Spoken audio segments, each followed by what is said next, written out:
The moment Ethan Cole's hand brushed against Victoria Hale's during a power outage in her corner office, everything changed.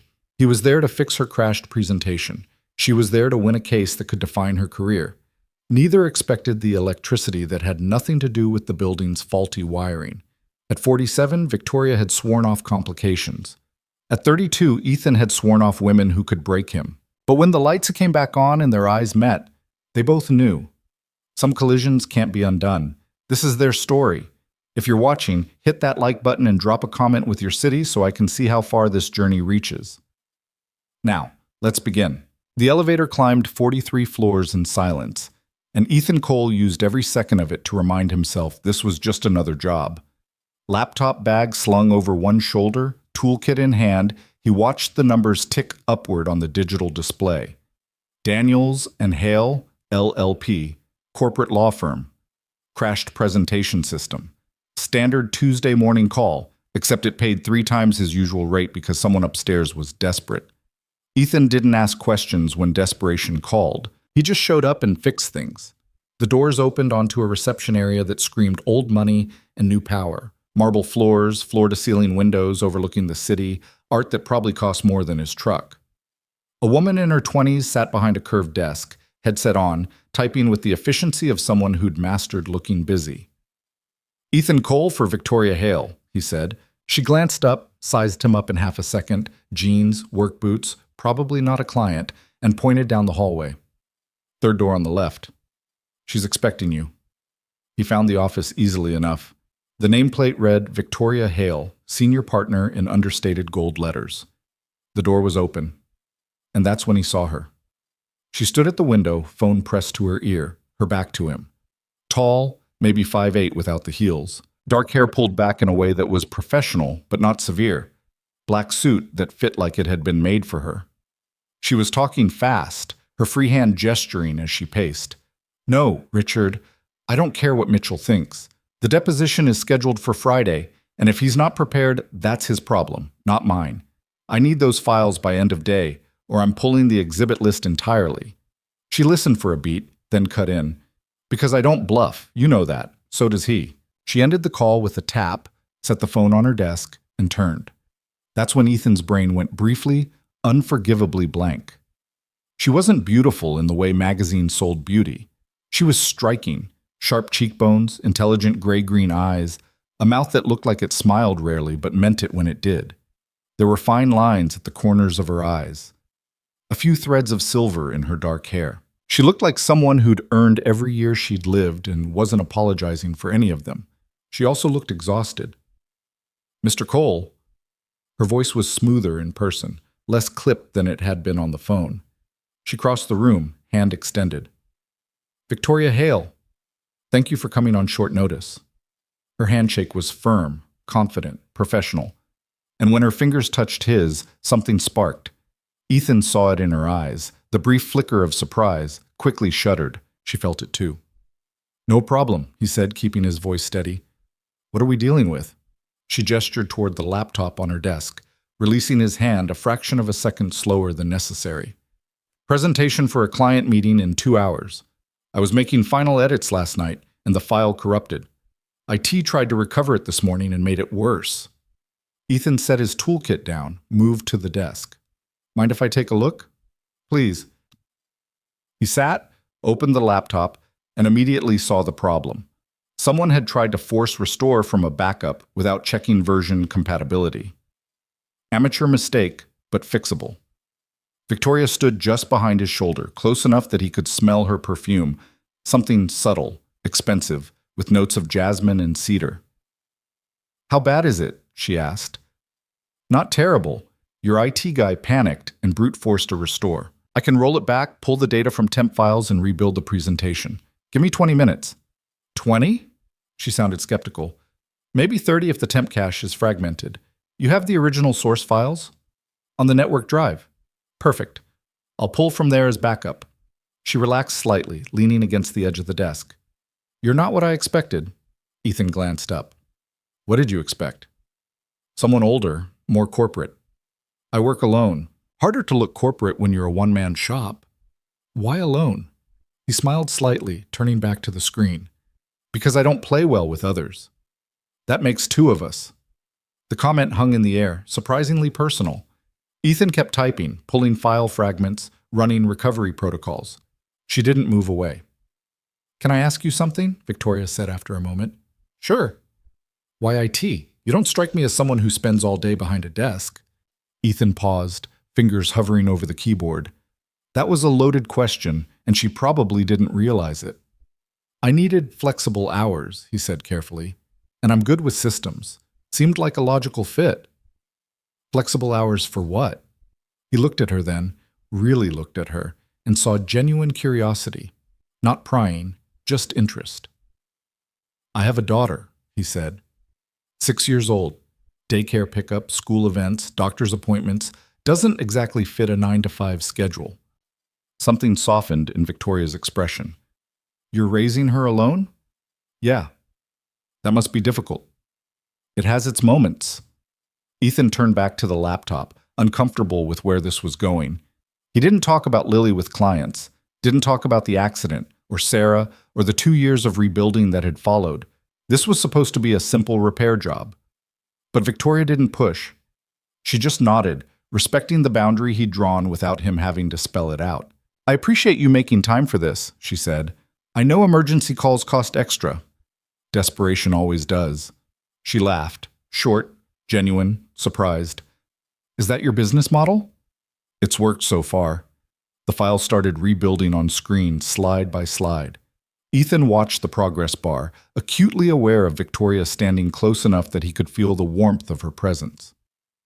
You said you don't play well with others, she said quietly. Why is that? Ethan considered lying, considered deflecting. Instead, he told the truth.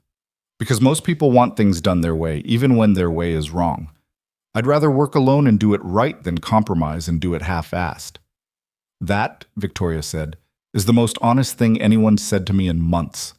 He glanced at her. What do lawyers usually say? Whatever they think I want to hear. Sounds exhausting. It is.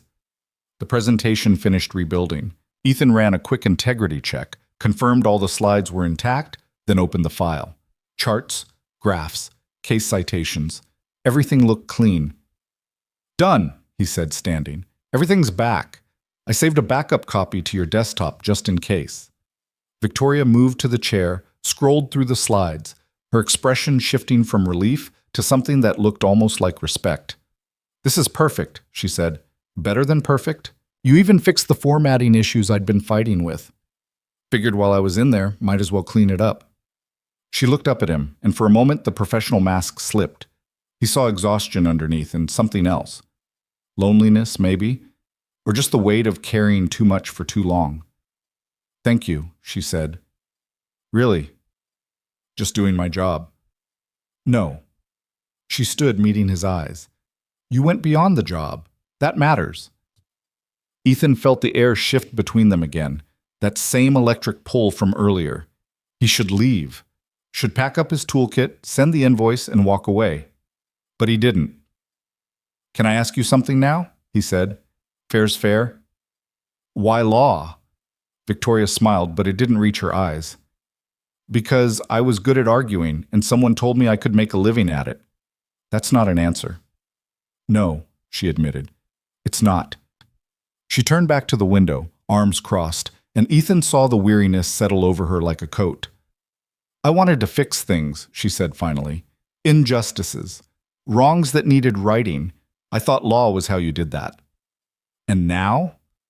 Now I argue over corporate contracts and billable hours, and whether someone's PowerPoint presentation will convince a room full of executives to sign off on a merger they've already decided on. Sounds like you need a change. I'm 47 years old, Mr. Cole. Change is a luxury I can't afford. Ethan wanted to argue. Wanted to tell her that 47 wasn't old, that it was never too late, that she deserved better than a job that made her this tired. But he was her IT contractor, not her therapist. And he was already crossing lines he had no business crossing. I should go, he said. Let you prep for your meeting. Victoria turned, and for a second he thought she might ask him to stay. Instead, she extended her hand again.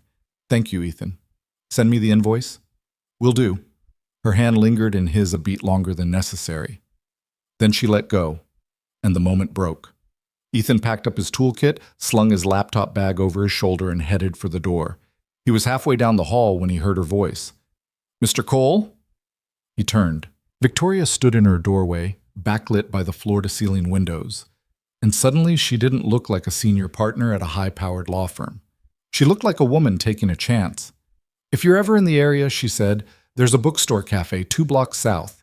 Decent coffee, better books. I'm there most afternoons around 3. It wasn't an invitation, not quite, but it wasn't not one either. Ethan nodded. "Good to know." He left before he could say anything else. Well, 3 days later, Ethan found himself standing outside the bookstore cafe at 2:55 p.m., telling himself this was a coincidence. He'd been in the area, had time between jobs, needed coffee, all lies, and he knew it. The cafe was small, tucked between a boutique and a law office, with big windows and shelves of books lining the walls.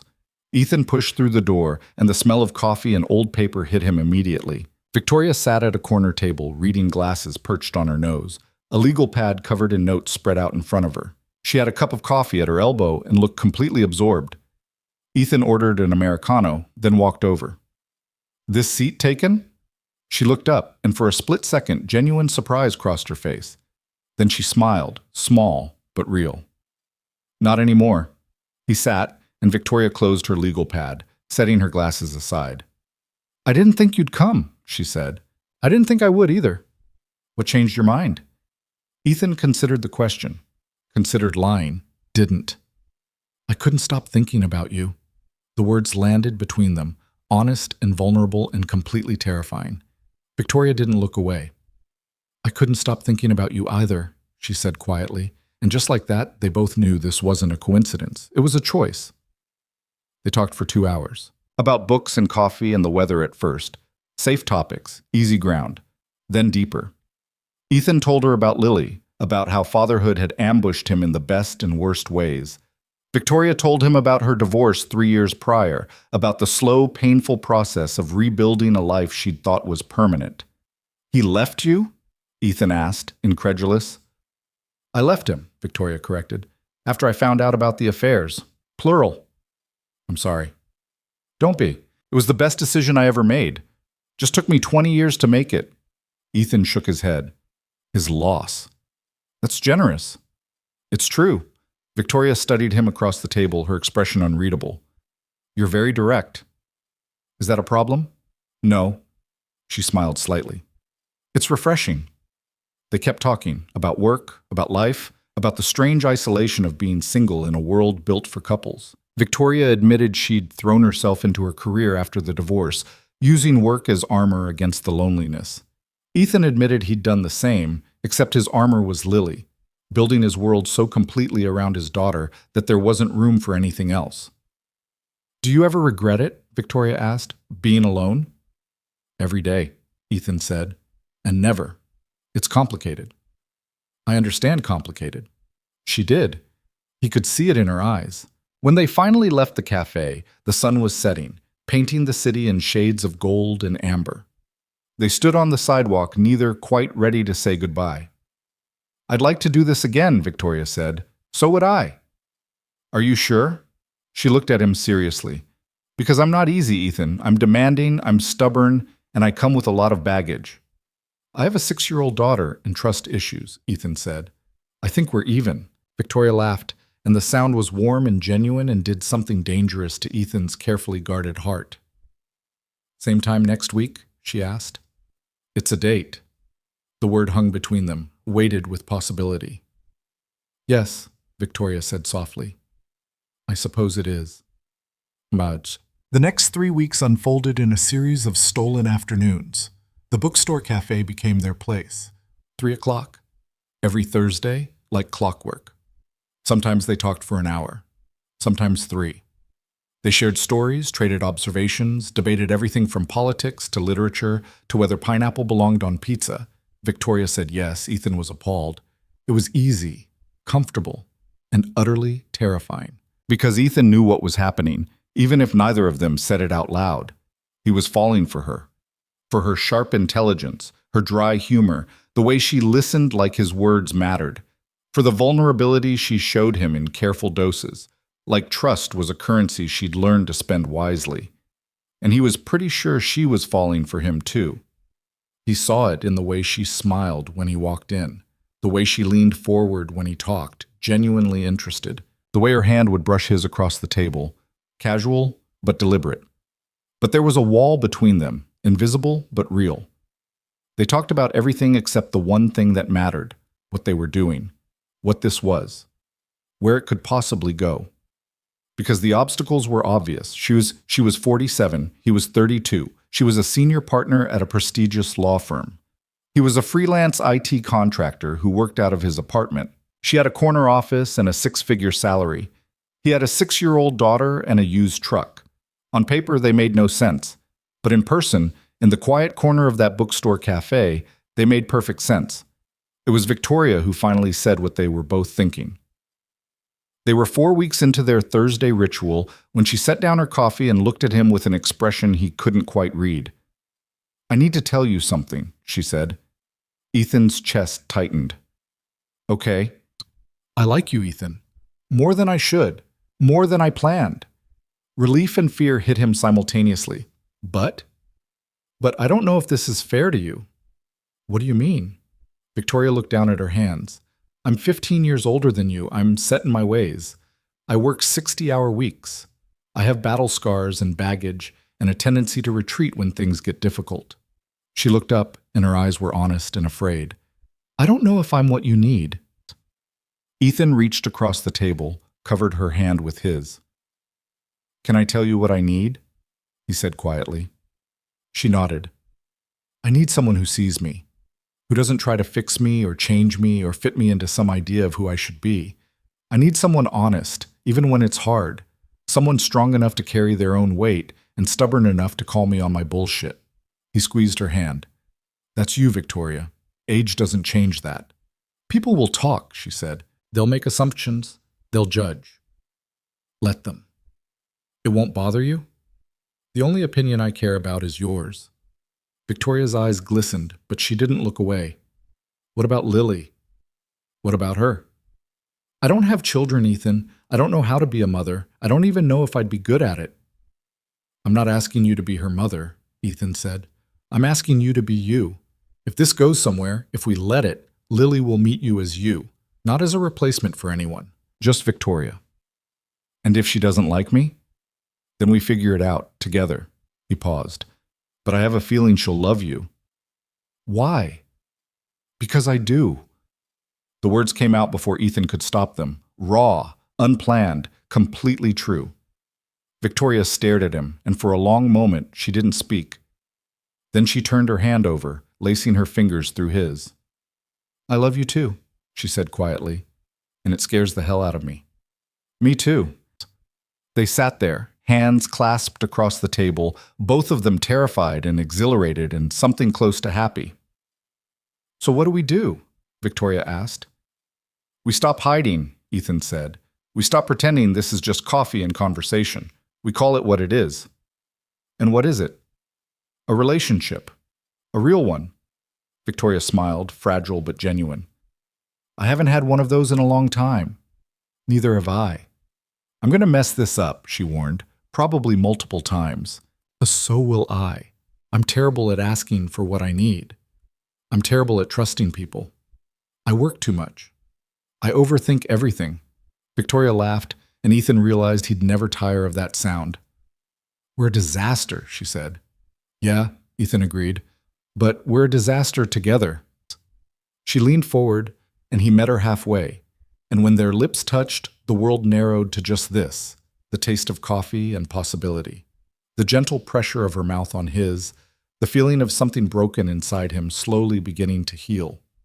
When they pulled apart, Victoria's cheeks were flushed, her eyes bright. "I have a confession," she said. "What's that?" "I have a work event in 2 weeks. A colleague's wedding. I need a +1. Ethan raised an eyebrow. "Are you asking me to be your date?" "I'm asking you to be my very public, very obvious date in front of every partner at my firm, most of whom think I'm married to my job." "That sounds terrifying." It is. When do I pick you up? Victoria smiled, and it was the kind of smile that made Ethan believe in second chances. You're sure? She asked. I've never been more sure of anything. The wedding was in 2 weeks, but Ethan's nerves started about 5 days out. This wasn't just a date. It was a statement, a declaration. The moment they stopped being a private possibility and became a public reality, and he was absolutely terrified, not of Victoria, never of her, but of the world she inhabited. The partners and associates and power players who would see him and immediately calculate his worth. Who would look at the 15-year age gap and make assumptions? Who would wonder what she was doing with someone like him? He told himself it didn't matter, that their opinions were irrelevant, but fear didn't listen to logic. Victoria must have sensed his anxiety because 3 days before the wedding, she called him. Talk to me, she said, no preamble. About what? About whatever's making you second-guess this. Ethan exhaled, pacing his apartment. Lily was at a friend's house for a play date, so he had the space to himself. He hated how well Victoria could read him. I'm not second-guessing, he said. Ethan, I'm not. He stopped, searching for the words. What if they look at me and see someone who doesn't belong? Then they're idiots. Victoria, I'm serious. Anyone who looks at you and doesn't see an intelligent, capable, good man isn't worth my time. Or yours. It's not that simple. Why not?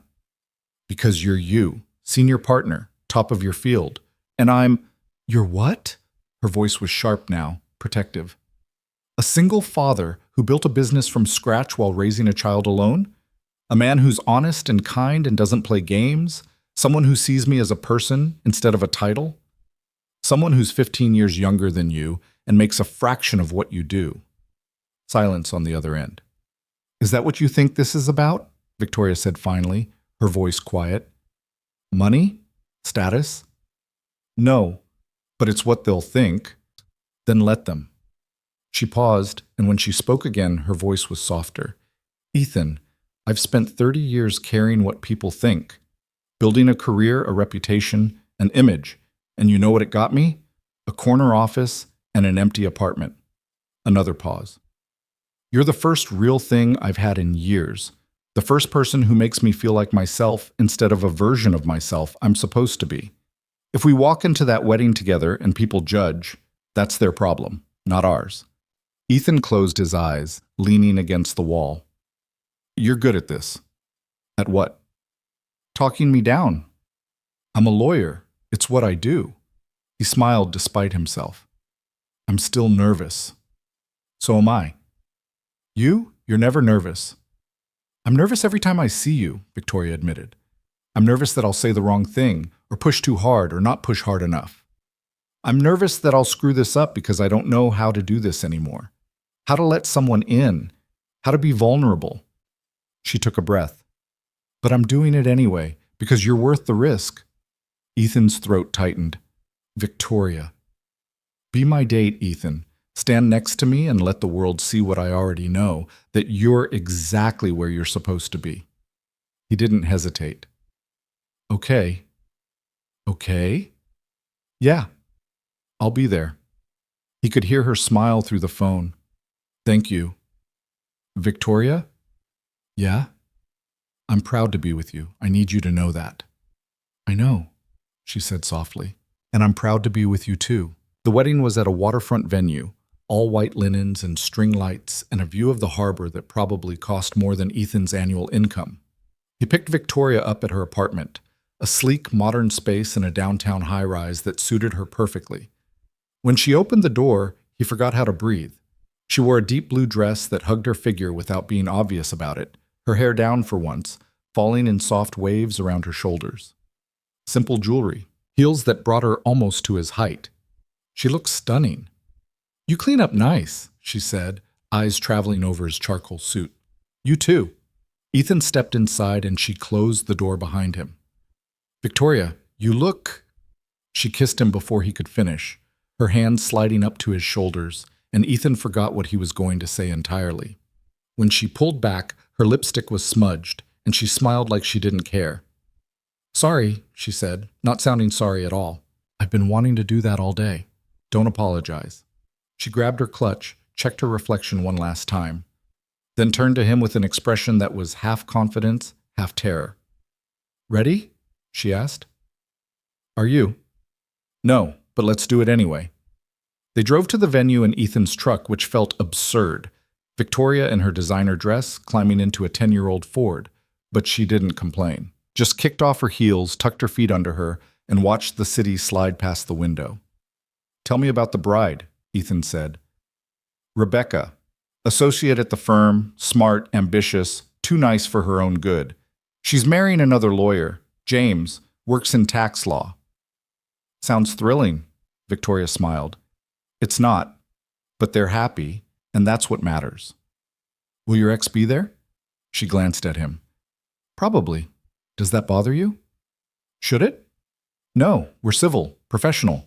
There's nothing left between us except signatures on a divorce decree. Then it doesn't bother me. Victoria reached over, laced her fingers through his. You're handling this better than I expected. What did you expect? I don't know. Panic? Retreat? I don't retreat. No, she said, squeezing his hand. You don't. The venue was exactly as pretentious as Ethan had imagined. Valet parking, ice sculptures, a string quartet playing near the entrance. He handed over his keys, helped Victoria out of the truck, and tried not to feel like an imposter. Victoria must have sensed it because she leaned close as they walked toward the entrance. Breathe, she murmured. And remember, half these people are terrified of me. That's supposed to help? It should. You're dating someone terrifying. That makes you brave or stupid. Maybe both. She laughed, and the sound steadied him. They walked in together, and immediately heads turned. Ethan felt the weight of it, the stares, the calculations, the whispered conversations. He saw colleagues nudge each other, saw eyebrows raise, saw one woman literally do a double take. Victoria walked through it all like she owned the place, head high, hand firmly in his. Victoria! A woman in her 30s rushed over, all smiles and energy. You made it! Rebecca, Victoria hugged her, genuine warmth in the gesture. Congratulations, you look beautiful. Thank you. And who's this? Victoria turned, her hand still in Ethan's. This is Ethan Cole. Ethan, Rebecca Chen, the bride. Ethan shook her hand. Congratulations. Thank you, Rebecca beamed, then looked between them with barely concealed curiosity. How did you two meet? He fixed my computer, Victoria said smoothly, and then fixed everything else. Rebecca's smile widened. That's so sweet. Well, I'm so glad you're here. Both of you. Ceremony starts in 20 minutes. There's champagne at the bar if you want to grab a drink first. She flitted off, and Victoria let out a breath. One down, she murmured. How many more? Too many. They made their way to the bar, and Ethan ordered 2 glasses of champagne. While they waited, a man in his 50s approached. Gray hair, expensive suit, the kind of confidence that came from decades of winning. Victoria, he said, his tone warm but assessing. I didn't expect to see you here. Robert. Victoria's smile was polite, professional. I could say the same. Robert's eyes slid to Ethan, clearly waiting for an introduction. Robert Mitchell, this is Ethan Cole, Victoria said. Ethan, Robert is a senior partner at the firm. They shook hands, and Ethan felt the man's grip, firm, testing. Pleasure, Robert said. What do you do, Ethan? IT consulting. Ah. Robert nodded, the kind of nod that said he'd already filed Ethan into a mental category and dismissed him. Well, enjoy the wedding. He walked away, and Ethan exhaled. That wasn't so bad, Victoria said. He hated me. He doesn't hate you, he just doesn't understand you. Is that better? Marginally. They took their champagne and found seats near the back for the ceremony. The officiant spoke about love and partnership and commitment, and Ethan tried to focus on the words instead of the eyes he felt on them. Halfway through the vows, Victoria's hand found his, and she squeezed gently. He squeezed back. When the ceremony ended and cocktail hour began, the real test started. People approached, colleagues, friends, acquaintances, all with the same thinly veiled curiosity. Who was Ethan? How did they meet? How long had they been seeing each other? Victoria handled it with grace, answering just enough to satisfy without giving them ammunition. But Ethan could feel the weight of judgment settling over the room like a fog. They were standing near the harbor view, champagne in hand, when a voice cut through the noise. "Victoria Hale, I didn't think you did weddings." Ethan turned to see a man in his early 50s, handsome in a polished way, with dark hair graying at the temples and eyes that held a mix of familiarity and something colder. Victoria's entire body tensed. "Michael," she said evenly, "her ex-husband." Michael's gaze slid to Ethan, and his expression shifted. Surprise, then calculation, then something that looked like amusement. "And you brought a date," Michael said. "How progressive of you." "Michael, this is Ethan Cole," Victoria said, her voice tight. "Ethan, Michael Hale." The two men shook hands, and Ethan felt the hostility radiating off the other man. "IT consultant," Michael said, like he'd already been briefed. "Interesting choice, Victoria." "I'm not interested in your opinion, Michael." "Of course not." He smiled, but it didn't reach his eyes. "Though I have to say I'm surprised. He's a bit young for you, isn't he?" The air went cold. Victoria opened her mouth to respond, but Ethan spoke first. "And you're a bit old to be rude," he said calmly. "But here we are." Michael's smile faltered. "Excuse me?" "You heard me." Ethan kept his voice level, conversational. "You don't know me. You don't know what Victoria and I have. So maybe keep your commentary to yourself." For a second, Michael looked genuinely taken aback. Then he laughed, short, bitter. "She always did like projects," he said, looking at Victoria. "Good luck with this one." He walked away and Victoria let out a breath she'd been holding. "I'm sorry," she said quietly. "For what?" "For him. For this." Ethan turned to her, took her hand. "Don't apologize for him. He's not worth it." "He's right, though. People are going to say—" "I don't care what people say, Victoria. I care about you." She looked at him, and her eyes were bright with unshed tears. "I don't deserve you," she whispered. "Yeah, you do." He pulled her close, and she leaned into him, and for a moment the rest of the world disappeared. When dinner was announced, they found their assigned table, thankfully away from Michael, and settled in. The conversation around them was light, professional, carefully polite. But Ethan could feel the undercurrent, the unspoken questions. It was during dessert that someone finally voiced what everyone was thinking. A woman across the table, early 40s, sharp eyes, wedding ring that probably cost more than Ethan's truck, set down her fork and looked directly at them. "So," she said with a smile that didn't quite reach her eyes, "how much of an age difference are we talking here?" The table went quiet. Victoria's hand tightened on her wine glass, and Ethan felt her start to retreat, to put up the walls, to deflect. But he was done with deflection. 15 years, he said evenly, meeting the woman's eyes. 15? She raised an eyebrow. That's quite a gap. Is it? Ethan leaned back in his chair, utterly calm. Because from where I'm sitting, the age difference is the least interesting thing about Victoria. The woman blinked, caught off guard. What I find interesting, Ethan continued, is that she's brilliant, that she fights for people who can't fight for themselves, that she's honest even when it's hard, that she's kind without being soft and strong without being cruel. He glanced at Victoria, whose eyes were locked on his. Her age is just a number. It doesn't define her, and anyone who thinks it does doesn't know her at all. The table was silent. Then Victoria's hand found his under the table, and she squeezed so hard it almost hurt. "Well," the woman said finally, her smile a fraction more genuine. "I suppose that's one way to answer the question." The conversation moved on, but Ethan barely heard it. He was too focused on Victoria, on the way she looked at him like he'd just given her something she'd been missing for years. When the dancing started, Ethan pulled her onto the floor, and they swayed together under the string lights, the harbor glittering behind them. "Thank you," Victoria murmured against his shoulder. "For what?" "For defending me. For standing up to Michael. For not running when things got uncomfortable.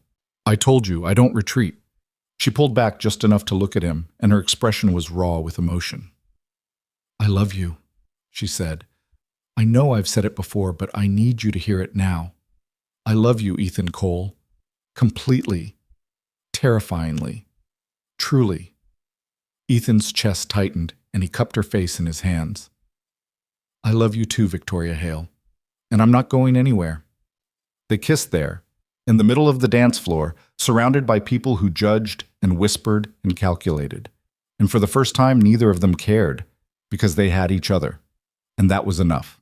The drive home from the wedding was quiet, but it was the kind of quiet that felt like relief. Victoria had kicked off her heels again, her head resting against the window, watching the city lights blur past. Ethan kept one hand on the wheel, the other resting on the center console where her fingers had found his. You okay? He asked. She turned her head, a soft smile playing at her lips. Better than okay. You sure? That was a lot. It was. She squeezed his hand. But we survived it. Together.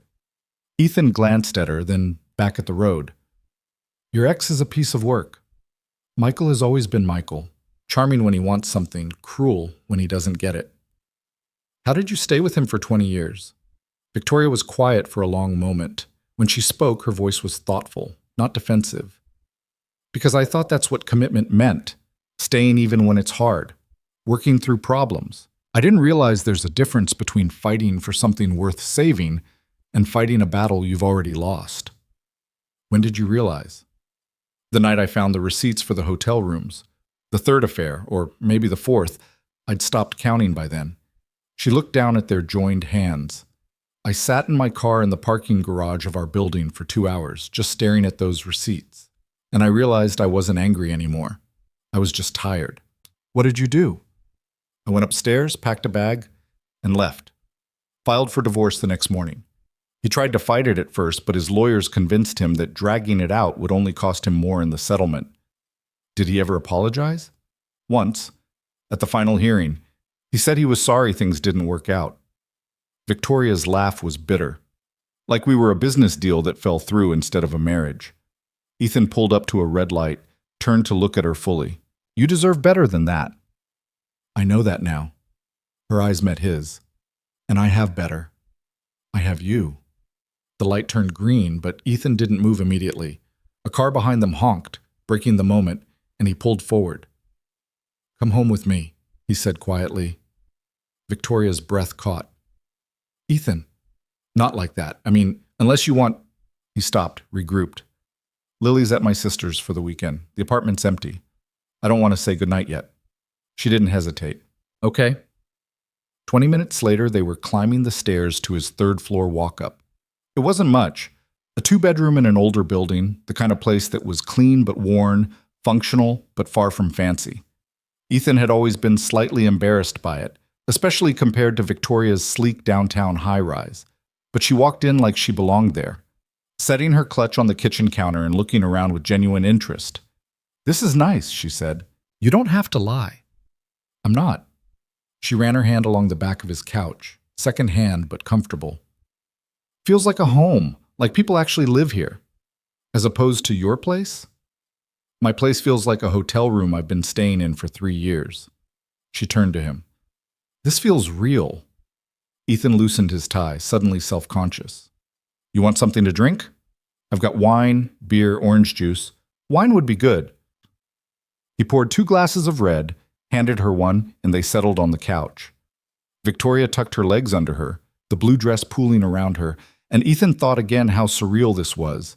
This brilliant, beautiful woman in his apartment, looking at him like he mattered. Can I ask you something? Victoria said. Always. What happened to Lily's mother? Ethan had known the question would come eventually. He'd been preparing for it, but preparation didn't make it easier. Car accident, he said quietly. Drunk driver ran a red light. Sarah was coming home from a late shift at the hospital. She was a nurse. Lily was 2. Victoria's hand covered her mouth. Ethan, I'm so sorry. It was 4 years ago. Feels like yesterday and a lifetime ago at the same time. Were you married? Engaged. We were supposed to get married that summer. He took a drink, the wine bitter on his tongue. After she died, everything just stopped. I had this 2-year-old who didn't understand why her mom wasn't coming home, and I barely understood it myself. How did you manage? Barely. My sister helped a lot. Sarah's parents too at first, but mostly I just put one foot in front of the other and tried not to fall apart in front of Lily. He looked at Victoria. The IT business happened by accident. I needed flexible hours and couldn't hold down a regular job with the grief and the childcare. A friend asked me to fix his computer, then referred me to someone else, and it snowballed from there. You built something from nothing while raising a child alone, Victoria said softly. That's not an accident, that's survival. Some days I'm not sure there's a difference. She set down her wine glass and moved closer, her hand finding his face. You're an extraordinary man, Ethan Cole. I hope you know that. I'm just doing what I have to do. That's what makes you extraordinary. She kissed him then, slow and deep, and Ethan felt something inside him crack open. Some wall he'd built around his heart after Sarah died. Some barrier between himself and the possibility of loving someone again. When they pulled apart, Victoria's eyes were searching his. I'm terrified, she admitted. Of this. Of us. Of how much I feel for you. So am I. What if I'm not enough? What if I can't be what you need? What if you already are? She kissed him again, and this time it was different, urgent, desperate, like she was trying to convince herself this was real. Ethan pulled her closer, his hands sliding into her hair, and when she made a soft sound in the back of her throat, he knew they'd crossed a line they couldn't uncross. Victoria, he murmured against her lips, if we do this, I want to, she said. I want you. I want you too, but I need you to be sure. She pulled back just enough to look at him, and her eyes were clear and certain. I've never been more sure of anything. They moved to his bedroom, shedding formal clothes and careful pretenses. And when they came together, it was both gentle and fierce. Two people who'd been alone too long finally finding home in each other. Afterward, they lay tangled in his sheets, Victoria's head on his chest, his fingers tracing lazy patterns on her shoulder. I should probably tell you something, Victoria said quietly. What's that? I'm not good at this part. The after, the vulnerability. You're doing fine. I usually leave, create distance, protect myself. Ethan's hand stilled. Are you leaving? She lifted her head to look at him. No, that's what I'm trying to say. I don't want to leave. I want to stay. I want to fall asleep here and wake up next to you and maybe make terrible coffee in the morning. My coffee's not terrible. I've tasted your coffee. It's terrible. He laughed and she smiled, and the moment felt so ordinary and perfect that Ethan wanted to hold on to it forever. Stay, he said simply, for as long as you want. She settled back against him. Okay. They fell asleep like that, wrapped around each other. And for the first time in years, Ethan didn't dream about Sarah or the accident or all the ways life could fall apart. He just slept, peaceful and complete. When morning came, Victoria was still there. She'd borrowed one of his t-shirts, and she stood in his kitchen attempting to make coffee, her hair messy and her face free of makeup. She looked perfect. I told you I'd make terrible coffee, she said when she saw him. I don't care. She smiled, and they drank terrible coffee and ate toast with jam and talked about nothing and everything, the kind of easy morning conversation that felt like its own kind of intimacy. I have to tell you something, Victoria said eventually, her expression turning serious. Ethan's chest tightened. Okay. I took on a new case. Environmental lawsuit against a manufacturing plant that's been dumping chemicals into a river system. It's massive. Years of litigation, mountains of evidence, multiple jurisdictions. That sounds important. It is. It's also going to consume my life for the next several months, maybe longer. She looked at him directly. I wanted you to know before we go any further. This case is going to take everything I have. There will be late nights, missed dinners, weekends at the office. I won't be as available as I want to be. Are you trying to scare me off? I'm trying to be honest. Ethan set down his coffee, reached across the small table to take her hand. I appreciate the warning, but I'm not going anywhere. You say that now. Victoria, I'm a single father who runs his own business. I understand demanding schedules. I understand priorities, and I understand that sometimes work has to come first. He squeezed her hand. What I need from you is honesty. If you're drowning, tell me. If you need space, tell me. If you need me to bring you coffee at 2 a.m. while you're buried in depositions, tell me. Just don't shut me out. Her eyes glistened. I can do that. Then we're fine. Just like that? Just like that. She laughed, shaking her head. You make it sound so simple. Maybe it is. Maybe we're the ones who make it complicated. Victoria stood, came around the table, and settled herself in his lap. She kissed him softly, thoroughly, like she was memorizing the moment. Thank you, she whispered against his lips. For what? For being you. The next few weeks established a rhythm between them. Victoria threw herself into the environmental case with the intensity Ethan was learning was typical for her. 12-hour days at the office, weekend research sessions, phone calls at all hours. But she kept her promise. She told him when she was overwhelmed. She let him know when she'd be late, and she never pretended she had more to give than she did. Ethan adjusted. He took Lily to school, handled his IT contracts during business hours, and showed up at Victoria's office with dinner when she texted that she'd forgotten to eat. Sometimes she had time to sit with him. Sometimes she just kissed him gratefully and went back to work. He didn't mind. He understood the language of her love. Not grand gestures or constant attention, but the small moments of letting him in. The way she'd text him legal questions, even though he had no idea about law just because she wanted his perspective. The way she'd call him late at night, exhausted, just to hear his voice. The way she'd show up at his apartment at midnight, still in her work clothes, and fall asleep on his couch while he worked on code. It wasn't conventional, but it was theirs. 6 weeks into the environmental case, Victoria called him at 7 in the morning, which was unusual. She was always at the office by 7. Hey, Ethan answered, already reaching for his coffee. You okay? I need a favor. Her voice was tight, strained. Name it. I have a deposition in 2 hours that I cannot miss. My assistant just called in sick. The paralegal who was supposed to prep the documents mixed up the exhibit numbers, and my co-counsel is stuck in traffic in Baltimore and won't make it in time. What do you need? Can you come to the office? I need someone I trust to help me organize these files. It's just sorting, labeling, making sure everything's in order. But I can't do it alone, and I don't have time to brief anyone else. I'll be there in 20 minutes. Ethan, I know this isn't your job. I'll be there in 20 minutes, he repeated.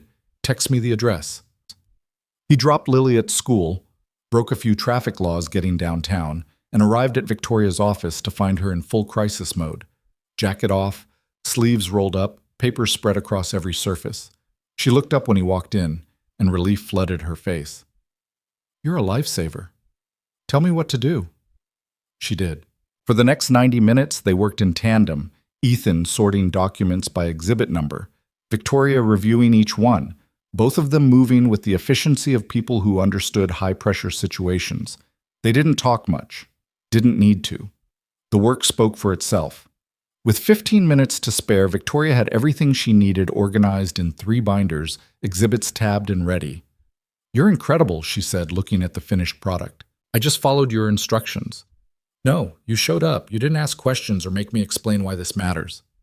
You just helped. She moved around the desk, cupped his face in her hands. Thank you. Anytime. I have to go. The deposition? Go. I'll lock up here. She grabbed the binders, her briefcase, and was halfway to the door when she turned back. Dinner tonight? My place? I'll actually cook for once. You cook? Poorly, but I'll try. Ethan smiled. I'll bring wine. She blew him a kiss and was gone, a whirlwind of purpose and determination. Ethan tidied her office, feeling oddly content. This was partnership, he realized. Not grand romantic gestures, but showing up when it mattered.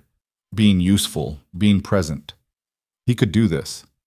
That evening, he arrived at Victoria's apartment with wine and flowers. Simple daisies from the corner market, nothing fancy. She opened the door in jeans and a sweater, her hair pulled back, and she looked so relaxed and real that Ethan had to resist the urge to kiss her immediately. You brought flowers, she said, surprised. You cooked. Seemed fair. She took the daisies, smiled like he'd given her diamonds, and led him inside. Dinner was pasta, slightly overcooked, with a sauce from a jar that Victoria had tried to doctor up with fresh herbs. It was nothing fancy, borderline mediocre, and Ethan loved every bite because she'd made it for him. They ate at her small dining table, talking about the deposition, which had gone well, thanks to his help, and Lily's upcoming school play and the electrical issue in his apartment building that kept knocking out power. It was domestic, comfortable, and Ethan realized with sudden clarity, that this was what he wanted. Not the whirlwind romance of new relationships, but the steady, reliable presence of someone who fit into his life. "I've been thinking," Victoria said, setting down her fork. "About?" "About you meeting Lily." Ethan's heart stuttered. "Victoria, I know it's a big step, and I know we've only been together for a few months, but this isn't casual for me, Ethan. This is real. And if it's real, then I want to know the most important person in your life." "She's 6. She'll ask a million questions." "I'm a lawyer. I can handle questions." "She'll want to know if you're my girlfriend." "Am I?" Ethan reached across the table, took her hand. "Yeah, you are." Victoria's smile was soft, vulnerable. "Then I'll tell her the truth, that I care about her dad very much, and I'd like to get to know her." "What if she doesn't like you?" "Then we figure it out. But Ethan, I need you to trust that I'm not going into this blind. I know what it means to meet your daughter. I know the responsibility, and I'm ready." He believed her.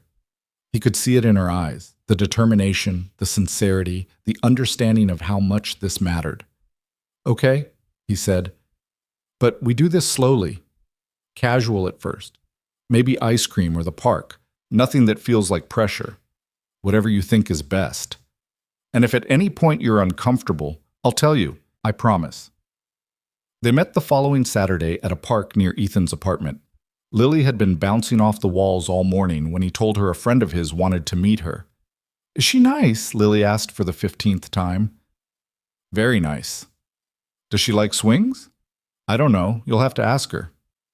"What if she doesn't like me?" Ethan knelt down, meeting his daughter's worried brown eyes. "Impossible. You're the best kid in the world. She's going to love you." "Promise?" "Promise." They found Victoria waiting near the playground, looking nervous in jeans and a casual jacket, a far cry from her usual power suits. When she saw them approaching, she smiled, but Ethan could see the tension in her shoulders. "Hi," she said as they reached her. "Hi," Ethan replied. Then to Lily, "This is my friend Victoria. Victoria, this is Lily." Lily looked up at Victoria with the intense scrutiny only a 6-year-old could manage. "You're really tall," Lily said. Victoria laughed, surprised. "I am. Is that okay?" "I guess. Do you like swings?" "I do." "Want to show me?" Lily grabbed Victoria's hand without hesitation, dragging her toward the swing set, and Ethan followed, his heart doing complicated things in his chest. For the next hour, he watched Victoria navigate his daughter with surprising grace. She pushed Lily on the swings, asked about school and favorite colors, and whether butterflies were better than ladybugs. She listened when Lily talked about her best friend Emma and the upcoming field trip to the zoo. She didn't try too hard or talk down to her. She just was herself. And Lily responded. She laughed at Victoria's jokes, showed off her monkey bar skills, and asked if Victoria could come to the park again sometime. "If your dad says it's okay," Victoria said, glancing at Ethan. "Can she, Daddy? Please?" "We'll see, kiddo." They got ice cream after. Chocolate for Lily, vanilla for Victoria, coffee for Ethan, and sat on a bench watching people pass by. "Victoria," Lily said, swinging her legs. "Yeah? Are you my dad's girlfriend?" Ethan nearly choked on his ice cream. Victoria handled it with remarkable composure. "I am," she said simply. "Is that okay with you?" Lily thought about this, taking a serious bite of chocolate ice cream. "I guess, as long as you're nice to him." "I promise to be very nice to him. And you can't be mean. My friend Emma's mom's boyfriend was mean, and Emma cried a lot." Victoria's expression turned serious. "I would never be mean to your dad. Or to you. That's a promise." Lily nodded, satisfied. "Okay, then you can be his girlfriend." Victoria met Ethan's eyes over Lily's head, and they shared a look of relief and amusement and something deeper, the beginning of something that felt like family. When they walked back to Ethan's truck, Lily held both their hands swinging between them. "This is fun," she announced. "We should do this again." "We should," Victoria agreed. After Ethan dropped Victoria at her car, Lily chattered the whole drive home about how nice Victoria was and how she smelled pretty and how maybe they could all go to the zoo together. That night, after Lily was asleep, Ethan texted Victoria. "She loved you." The response came quickly. "I loved her too. She's amazing, Ethan. She gets that from her mother. A pause. Then, she gets it from you too. Ethan smiled at his phone, feeling something settle in his chest. Contentment, maybe. Or hope. Same time next week? Absolutely. Over the following weeks, Victoria became a regular part of their lives. She joined them for park visits and ice cream runs. She came to Lily's school play and sat next to Ethan in the audience, squeezing his hand when Lily forgot her lines but powered through anyway. She helped with homework when Ethan was stuck on a late-night IT emergency, patiently explaining fractions in a way that made sense to a 6-year-old. She didn't try to replace Sarah. She didn't try to be Lily's mother. She was just Victoria, present, caring, invested. And slowly, carefully, they became something that looked like a family. One Sunday afternoon, they were at the park again when Lily ran up with a handful of wildflowers. "Look," she said, breathless, "I picked these for us. We can make a rainbow." She arranged the flowers on the ground, yellow dandelions, white clover, purple violets, in a careful arc. "What do you think?" she asked, looking between Ethan and Victoria. "It's beautiful, sweetheart," Ethan said. Lily beamed, then looked at Victoria. "Do you like it?" "I love it," Victoria said softly. "It's my family," Lily announced proudly. "See? Yellow is Daddy because he's sunny, white is me because I'm new, and purple is you because you're special." Victoria's breath caught, and Ethan saw tears gather in her eyes. "Your family?" she repeated quietly. "Yeah." Lily said it like it was obvious. "You, me, and Daddy. That's a family, right?" Victoria looked at Ethan, and he saw the question in her eyes. Was this okay? Was she allowed to claim this? He nodded, his own throat tight. "Yeah, baby," Victoria said, her voice thick. "That's a family."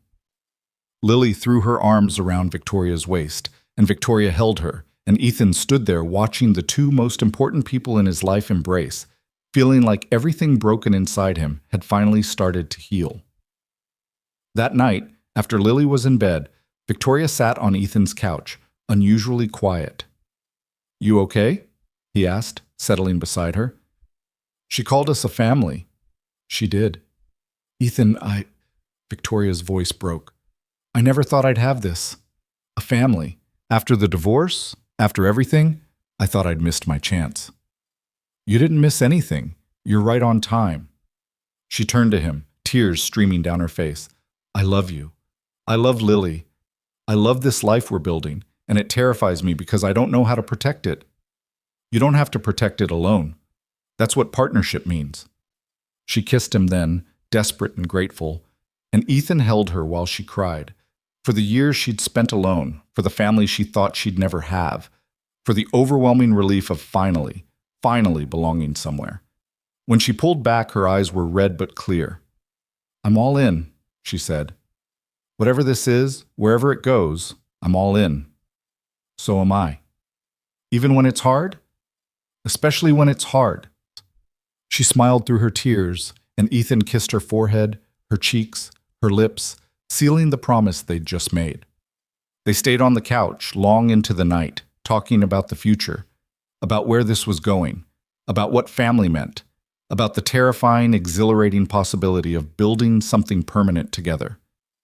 For the first time since Sarah died, Ethan allowed himself to imagine a future that wasn't defined by loss. A future where love wasn't something fragile and temporary, but something steady and real.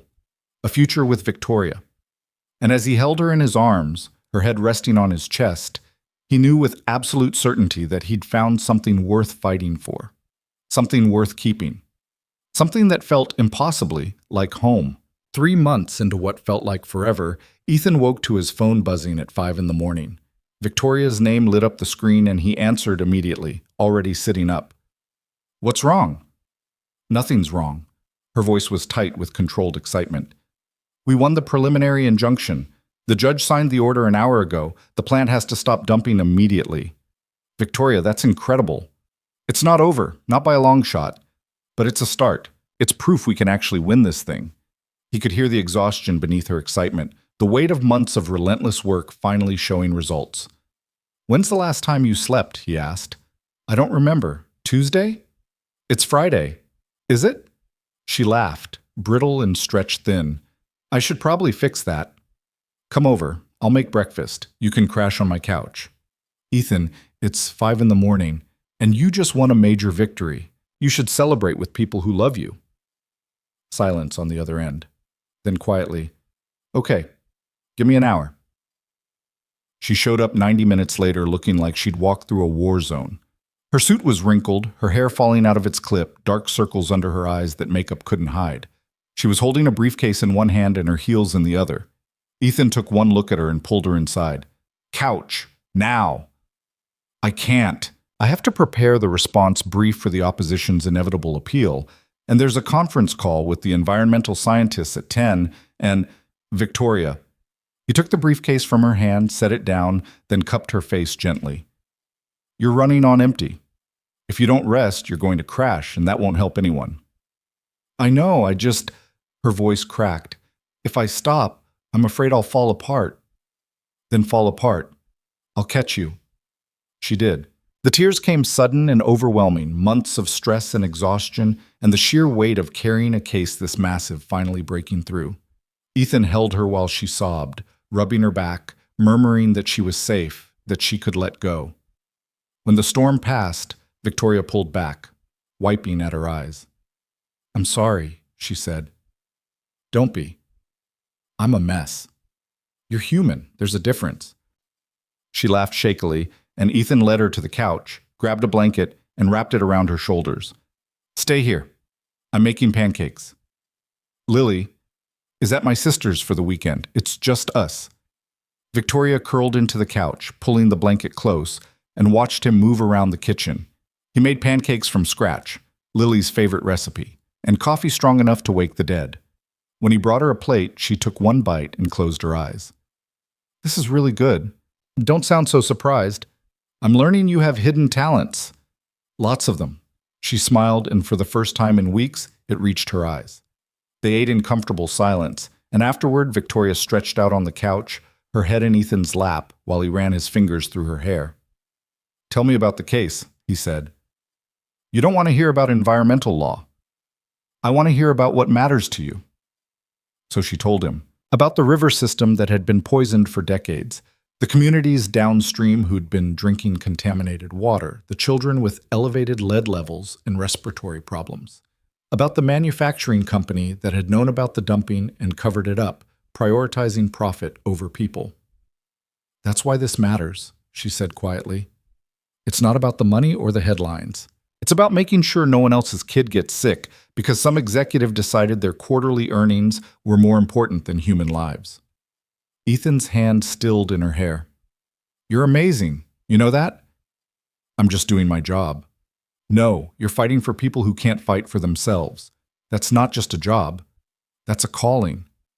She turned to look up at him, her eyes bright with unshed tears. I love you, she whispered. I love you too. She fell asleep like that, her head in his lap, her breathing evening out into something peaceful. Ethan stayed still, unwilling to disturb her, and watched the morning light creep across his living room. This was what partnership looked like, he realized. Not the grand gestures or the easy moments, but this, holding someone while they fell apart and trusting they'd do the same for you when you needed it. When Victoria woke 4 hours later, she looked clearer, rested, more herself. I missed the conference call, she said, checking her phone. I'm sure they survived. My co-counsel is going to kill me. Tell him you were with your boyfriend, who insisted you take care of yourself. She smiled. My boyfriend? Unless you prefer that guy you're seeing. Boyfriend works. She sat up, stretched, then looked at him seriously. I need to tell you something. Ethan's stomach tightened. Okay. This case is going to get worse before it gets better. Now that we have the injunction, the company is going to fight back hard. There will be appeals, motions to dismiss, attempts to discredit our witnesses. It's going to be brutal. I know. And I'm going to be even less available than I already am. Late nights, weekends, probably some travel. I won't be able to see you or Lily as much. Victoria, I need you to tell me if that's too much. If you need more than I can give right now, because I'll understand. I won't like it, but I'll understand. Ethan took her hand, laced their fingers together. I'm not going anywhere, he said firmly. Yes, I'll miss you. Yes, it'll be hard. But I knew what I was signing up for when we started this. You don't get to scare me off just because things get difficult. I'm not trying to scare you off. I'm trying to be honest. Then be honest. Tell me what you need. She took a shaky breath. I need you to be patient with me. I need you to understand when I cancel plans or fall asleep mid-conversation. I need you to remind me to eat and sleep and that there's a world outside this case. She paused. And I need you to tell me if I'm taking you for granted. You're not. How do you know? Because you're sitting here asking, because you care enough to worry about it. He squeezed her hand. We'll figure it out. Together. She kissed him then, soft and grateful, and Ethan felt the rightness of it settle into his bones. The next few weeks proved Victoria's predictions correct. The manufacturing company filed an emergency appeal, hired a team of high-powered lawyers, and began a scorched earth campaign to discredit the environmental studies Victoria's team had compiled. She worked around the clock. Ethan saw her when he could. Brief lunches at her office, late-night coffee deliveries, stolen hours on weekends when she could break away. It wasn't enough, but it was what they had. Lily noticed the change. Where's Victoria? She asked one Saturday morning when it was just the two of them at breakfast. She's working, sweetheart. She's always working. I know, she has a really important case. More important than us? The question hit Ethan hard. He set down his coffee, gave Lily his full attention. No, baby, not more important. But sometimes adults have jobs that need a lot of time and energy. It doesn't mean Victoria doesn't care about us. But we never see her anymore. I know it feels that way. But we'll see her more once the case calms down. Promise? Promise. But even as he said it, Ethan felt the first flicker of doubt. Not about Victoria's commitment to them, but about whether they could sustain this. The constant absence, the canceled plans, the relationship that existed mostly in text messages and rushed phone calls. He pushed the doubt down. They'd gotten through harder things. They'd figure this out too. That night, after Lily was asleep, he called Victoria. She answered on the fourth ring, sounding exhausted. Hey, she said. Sorry, I meant to call earlier. It's okay. I just wanted to hear your voice. How's Lily? She misses you. Silence. Then, I miss her too. Both of you. I know. Ethan, I'm sorry. I know this isn't what you signed up for. Stop apologizing. I'm not calling to make you feel guilty. I'm calling because I love you and I wanted to tell you that. Her breath hitched. I love you too. So much. How much longer until the next hearing? 3 weeks, maybe 4. If we can survive that, things should ease up. We can survive anything. You really believe that? I have to, otherwise what's the point? She laughed softly, and he could hear the smile in her voice. You're good for me. You know that? I try. I'll make this up to you, to both of you, I promise. I'll hold you to that. They talked for another hour, about nothing and everything until Victoria's yawns became too frequent to ignore. Go to sleep, Ethan said gently. I'll talk to you tomorrow. Okay. Ethan? Yeah? Thank you for not giving up on me. Never. 2 weeks before the major hearing, Victoria's co-counsel had a family emergency and had to step back from the case. Suddenly, Victoria was leading the litigation almost entirely on her own, with only a junior associate and 2 paralegals for support. Ethan watched her spiral into work mode, the kind of focused intensity that shut out everything else. She stopped returning calls as quickly, missed scheduled video chats with Lily, canceled a dinner they'd planned weeks in advance. He tried to be understanding. He reminded himself this was temporary, but it was hard, and he was lonely, and he missed her. The breaking point came on a Tuesday. Ethan had arranged for his sister to watch Lily so he could surprise Victoria at her office with dinner. He showed up at 7 with Thai food from her favorite place, only to have her assistant inform him that Victoria was in a closed-door meeting with expert witnesses and couldn't be disturbed. Can you tell her I'm here? Ethan asked. The assistant, a young woman who looked as exhausted as Victoria always did, gave him a sympathetic look. I can, but honestly, she's going to be in there for hours. They're prepping testimony. I'll wait. He sat in the reception area for 90 minutes, the food growing cold, watching lawyers and assistants hurry past. Finally, Victoria emerged, deep in conversation with an older man in a suit. She didn't notice Ethan at first. When she did, surprise crossed her face, then guilt. "Ethan, I didn't know you were coming." "I wanted to surprise you." He held up the bag of food. "Thought you might be hungry." "I am. That's so sweet. But I can't. We're in the middle of prep, and we still have 3 more witnesses to review tonight." "Victoria, you have to eat." "I will. I'll order something later." "Later when? Midnight? 2 in the morning?" She flinched at his tone. "I don't have a choice." "You always have a choice." "Not about this." Her voice was tight now, defensive. "This case matters, Ethan. It's bigger than me, bigger than us. I know it matters, but so do we. So does taking care of yourself. I don't have time for this conversation." "That's the problem. You never have time anymore." The expert witness cleared his throat awkwardly. Victoria shot Ethan a look that clearly said, "Not here, not now." "I have to go," she said quietly. "I'm sorry about dinner. I'll call you later." "Sure." He left the building feeling angry and hurt and guilty for feeling angry and hurt. He knew the case was important, knew she was under impossible pressure, but knowing didn't make the loneliness easier. When she called that night, close to midnight, like he'd predicted, he almost didn't answer. But he did because not answering felt like giving up. "I'm sorry," she said immediately. "About earlier. You were trying to do something nice, and I was dismissive. You were stressed. That's not an excuse." She paused. "Are we okay?" "I don't know," Ethan admitted. "I want to be. But Victoria, I barely see you anymore. Lily asks about you constantly. And when I do see you, you're so exhausted you can barely function." I know it's not fair.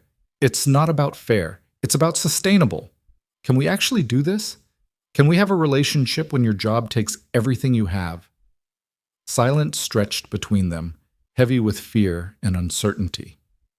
"I don't want to lose you," Victoria said finally, her voice small. "I don't want to lose you either, but I need to know you're in this, that we're a priority, not an afterthought." "You are. You and Lily, you're everything to me."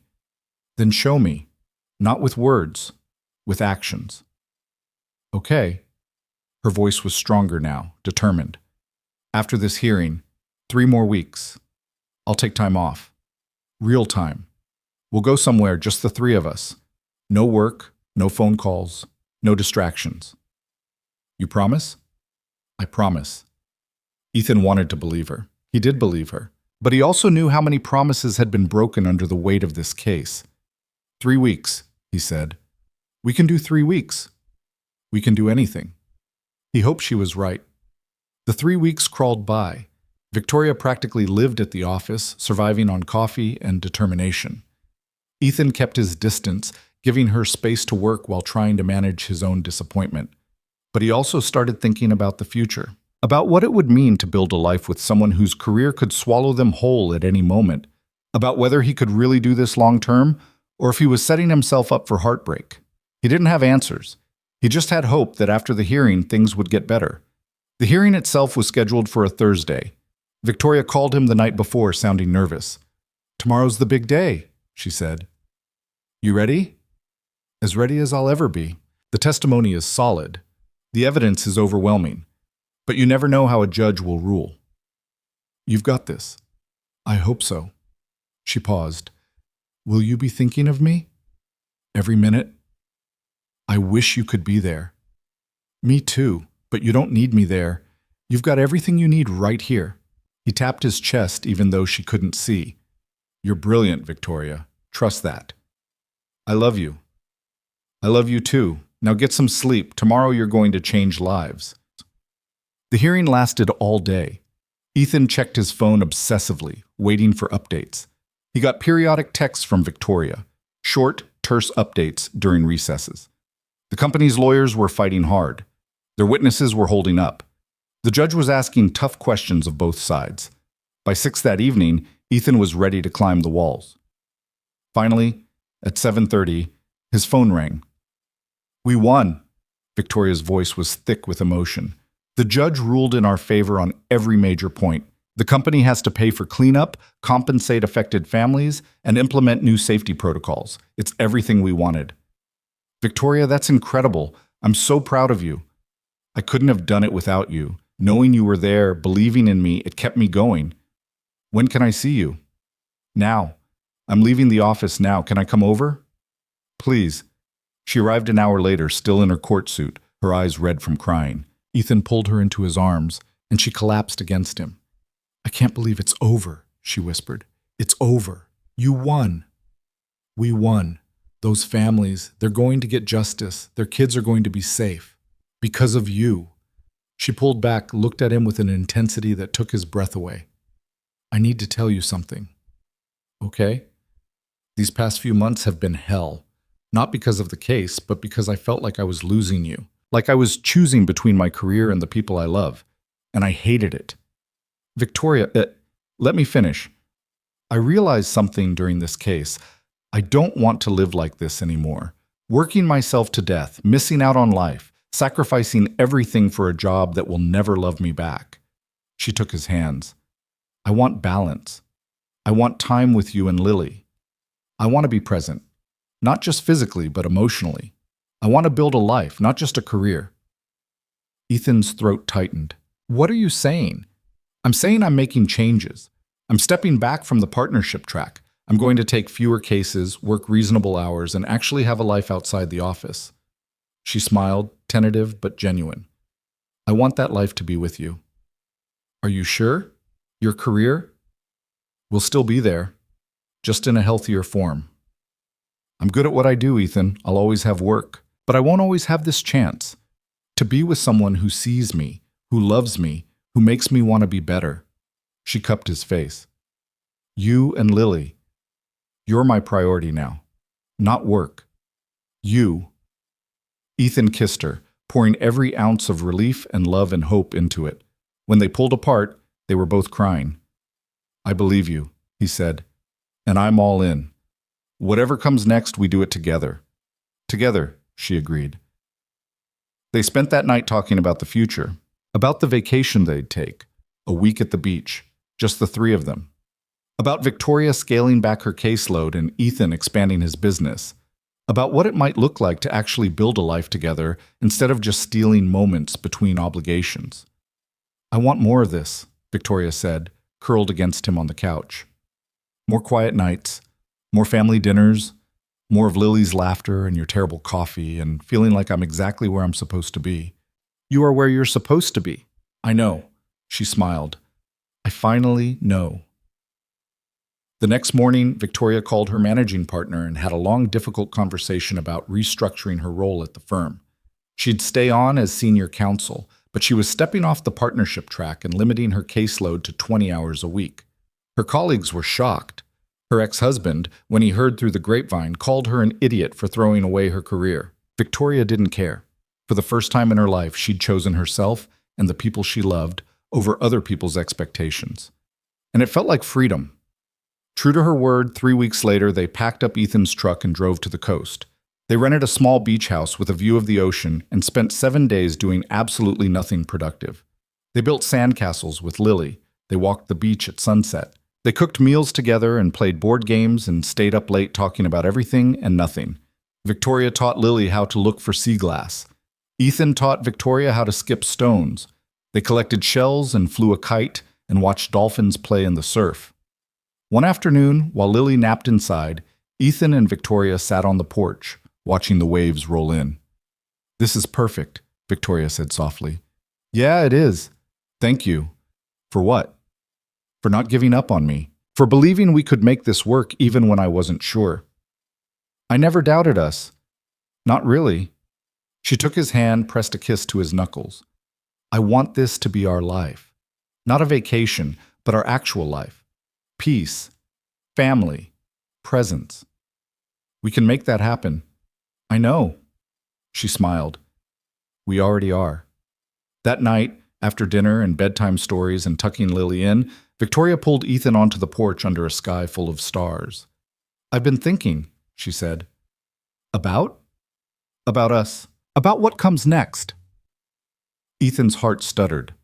Okay, I don't want to live separately anymore. I don't want to split our time between your place and mine. I want to wake up next to you every morning. I want to have coffee together and fight over bathroom time and build something permanent. Victoria, are you asking? I'm asking if you want to find a place. Together, all three of us. A real home. Ethan couldn't breathe, couldn't think, could only feel the enormity of what she was offering. Yes, he managed. Yes, I want that, more than anything. She kissed him, fierce and joyful, and Ethan wrapped his arms around her, holding tight to this woman who'd walked into his life and changed everything. We're really doing this, he said against her lips. We're really doing this. And for the first time since Sarah died, Ethan let himself believe in forever. House hunting turned out to be harder than any of them expected. Victoria wanted space and light, a yard for Lily, good schools nearby. Ethan wanted something they could actually afford without draining his savings or making Victoria carry the financial burden alone. Lily wanted a purple bedroom and a tree to climb. They spent 3 weekends touring houses that were either too small, too expensive, too far from Lily's school, or in neighborhoods that felt wrong. By the 4th weekend, they were all exhausted and starting to snap at each other. What about this one? Victoria asked, scrolling through listings on her laptop while Ethan made dinner. He glanced at the screen. That's 40 minutes from Lily's school. There are good schools in that district, too. I'm not uprooting her just because we can't find the perfect house. Victoria's jaw tightened. I wasn't suggesting we uproot her. I was suggesting we consider options. It's too far. Everything's too far or too expensive or too small. Maybe we need to compromise. I am compromising. I'm looking at houses that cost 3 times what I can afford on my own. I told you we're splitting this 50-50, which means I'm stretching myself thin while you barely notice the expense. The words came out harsher than Ethan intended. Victoria's expression went cold. Is that what you think? That I don't notice? That this is easy for me? I didn't mean... I'm trying to build a life with you, Ethan. I'm trying to find a place that works for all of us. But every house I suggest, you find a reason to say no. Because none of them feel right. Or because you're scared. The accusation hung in the air between them. Scared of what? Ethan demanded. Of this being real. Of actually committing to something permanent. That's not fair, isn't it? Victoria closed the laptop, stood up. You say you want this, but every step forward, you find a reason to hesitate. I'm not hesitating. I'm being practical. You're being terrified. There's a difference. Ethan opened his mouth to argue, then stopped. Because she wasn't entirely wrong. Every house they looked at felt like a declaration. This is permanent. This is forever. This is the life we're building. And part of him was still waiting for it to fall apart. Maybe I am scared, he admitted quietly. The last time I planned a future with someone, she died. Forgive me if I'm a little gun-shy about making promises. Victoria's anger drained away, replaced by something softer. She moved around the kitchen island, took his hands. I'm not Sarah, she said gently, and I'm not going anywhere. But I need you to believe that. Not just say it, but actually believe it. I'm trying. I know. She squeezed his hands. But Ethan, we can't build a life together if you're constantly waiting for it to end. At some point, you have to take the leap.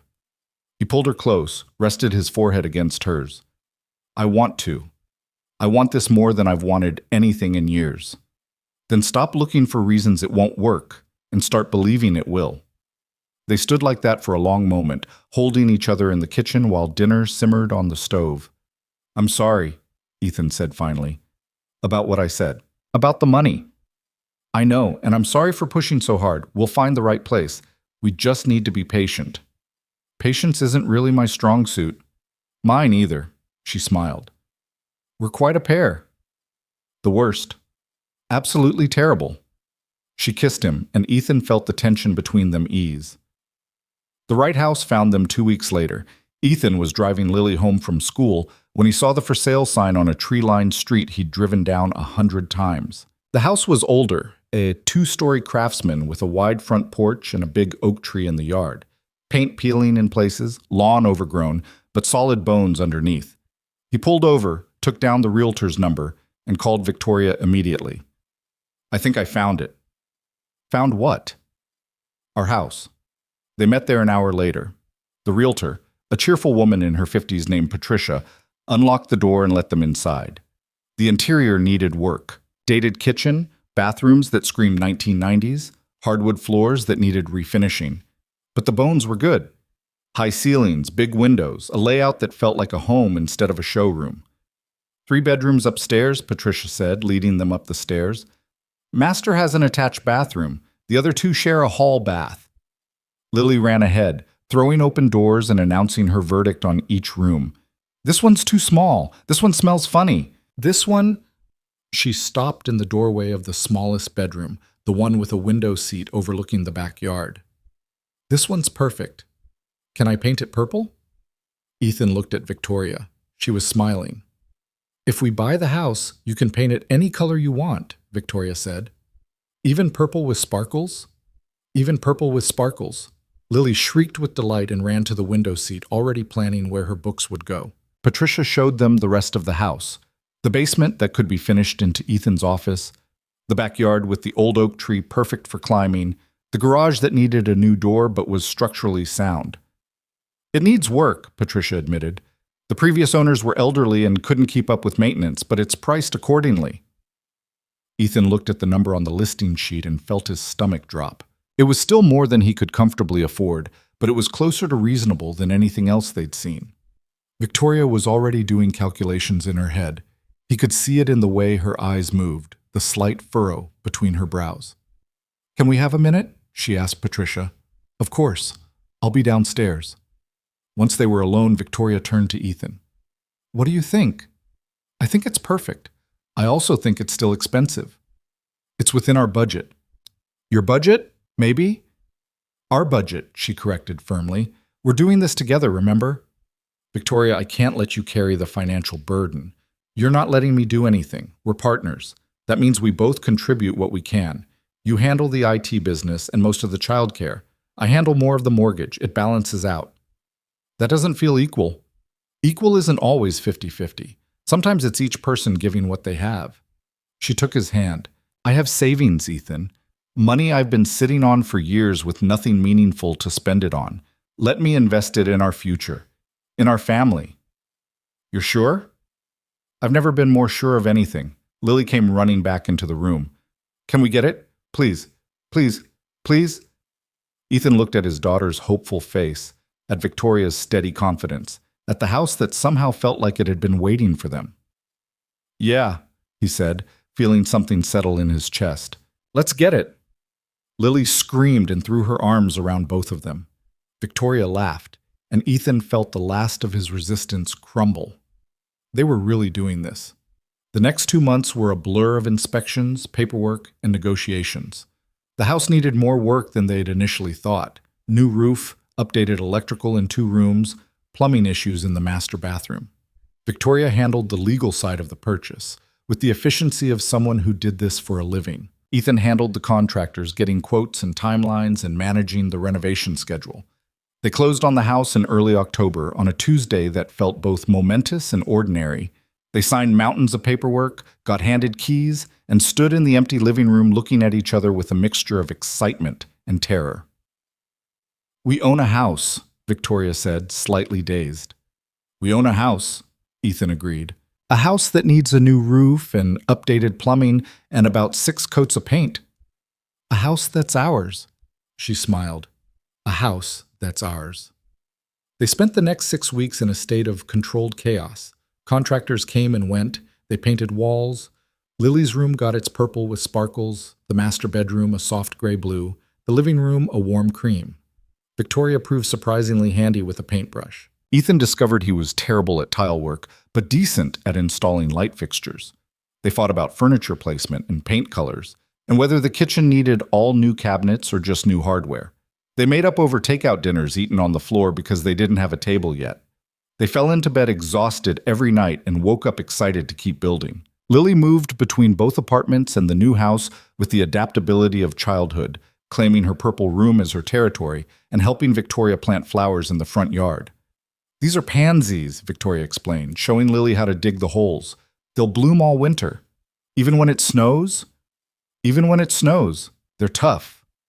Like you. Victoria paused, looked at the 6-year-old covered in dirt and grinning up at her. Like all of us, she said softly. Ethan watched from the porch, his chest tight with an emotion he couldn't quite name. This was his family. This incredible, imperfect, beautiful family that somehow existed despite all the reasons it shouldn't. The official move-in day was scheduled for the first weekend in November.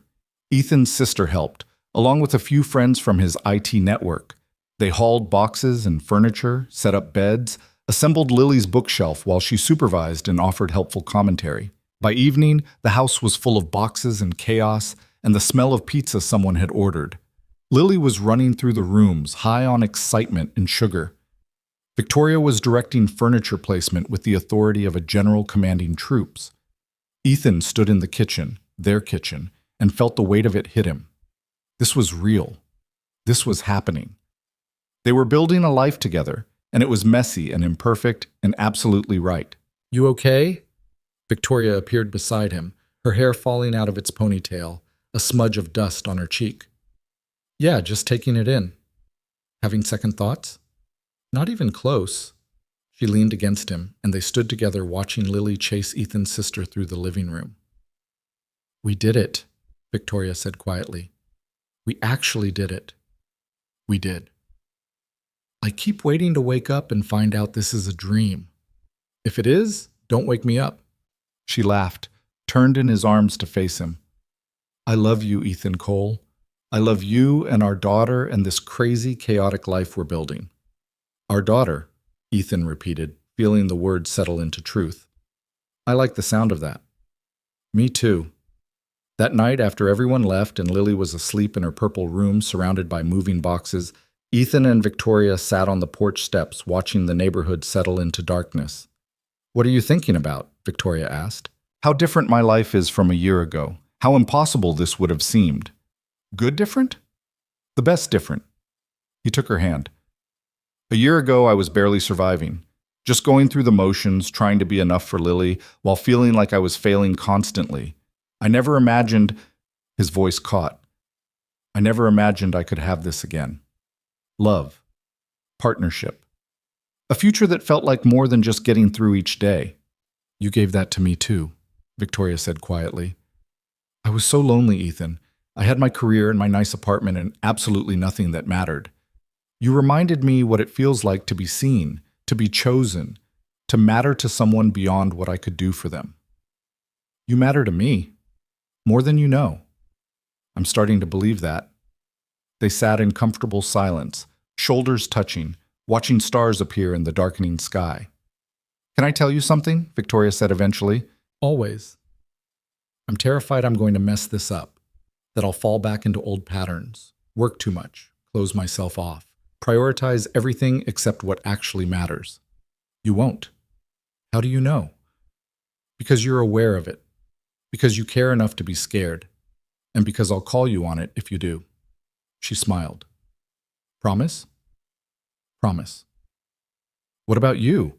What are you afraid of?" Ethan considered the question. "That I'll never stop waiting for the other shoe to drop.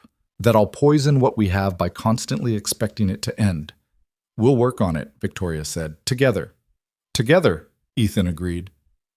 The first few weeks in the new house were an adjustment, learning each other's rhythms and shared space, negotiating bathroom time and kitchen duties, and who was responsible for remembering to buy milk.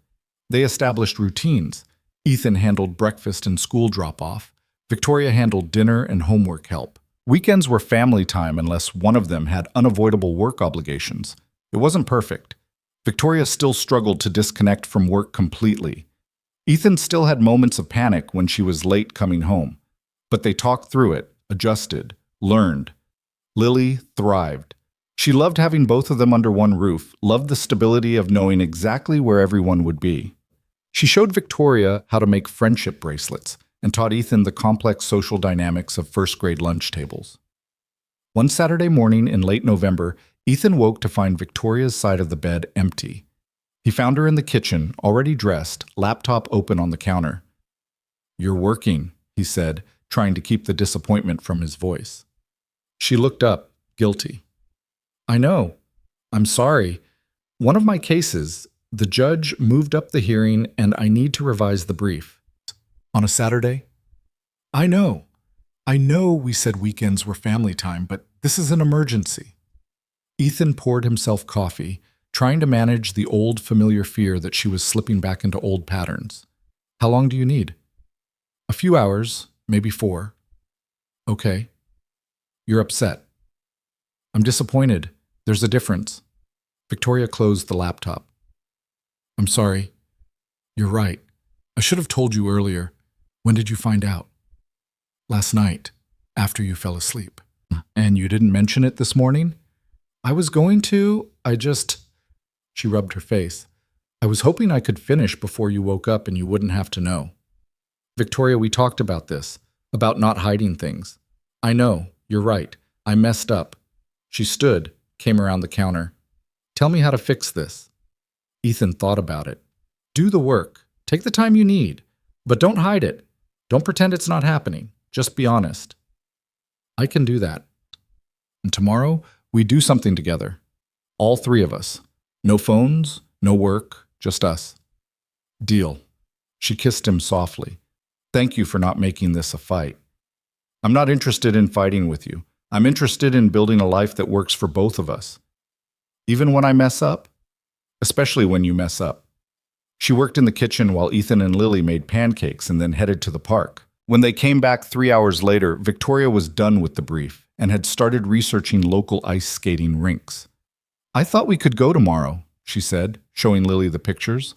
It's supposed to be cold enough that the outdoor rink should be open. Lily's eyes went wide. I've never been ice skating. Neither have I, Victoria admitted. We can learn together. They went the next day. All 3 of them bundled against the cold, stepping onto the ice with varying degrees of confidence. Ethan had skated a few times as a kid and managed to stay upright. Victoria clung to the rail, moving in careful increments. Lily fell approximately 17 times and got up laughing every single time. You're a natural, Victoria told her, holding Lily's hand as they made slow progress around the rink. I'm terrible. You're brave. That's better than being good. By the end of the afternoon, they were all cold and tired and happy. They got hot chocolate and sat by the outdoor fire pit, Lily chattering about how she wanted to be a figure skater when she grew up. Last week you wanted to be a veterinarian, Ethan pointed out. I can be both. Sure you can, sweetheart. Victoria caught Ethan's eye over Lily's head, and they shared a smile. The kind of smile that came from shared parenting, from building memories, from being a team. This was it, Ethan realized. This was the life they were building. Not perfect, not without challenges, but real and solid and worth fighting for. As November turned to December, they settled deeper into their routines. They decorated for the holidays, Victoria revealing an unexpected enthusiasm for Christmas lights, and Lily insisting on a tree that was too big for the living room, but perfect anyway.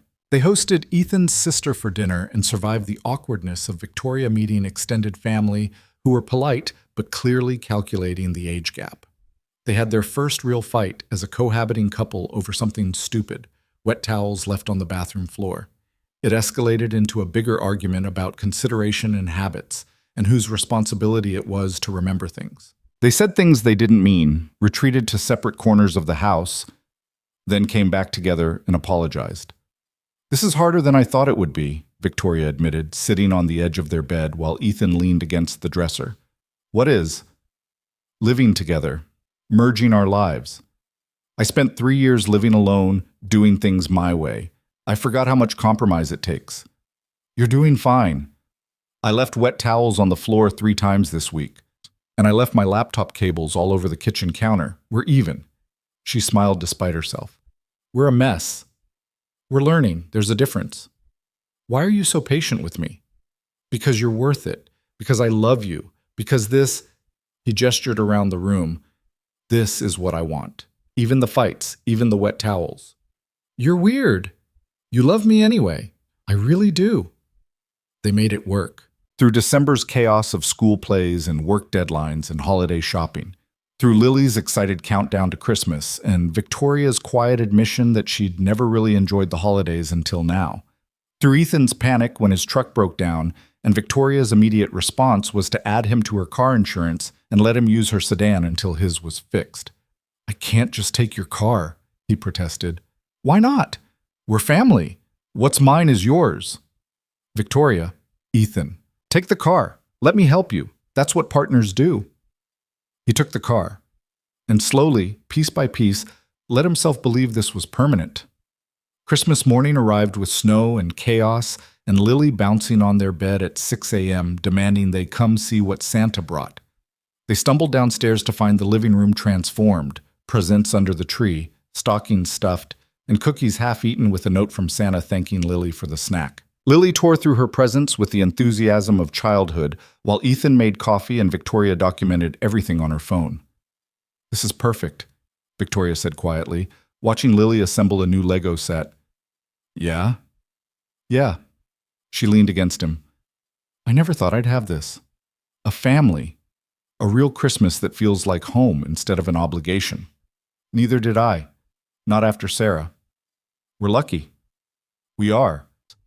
After Lily finally wore herself out and fell asleep on the couch surrounded by wrapping paper, Ethan and Victoria sat by the tree, finishing the wine they'd opened with dinner.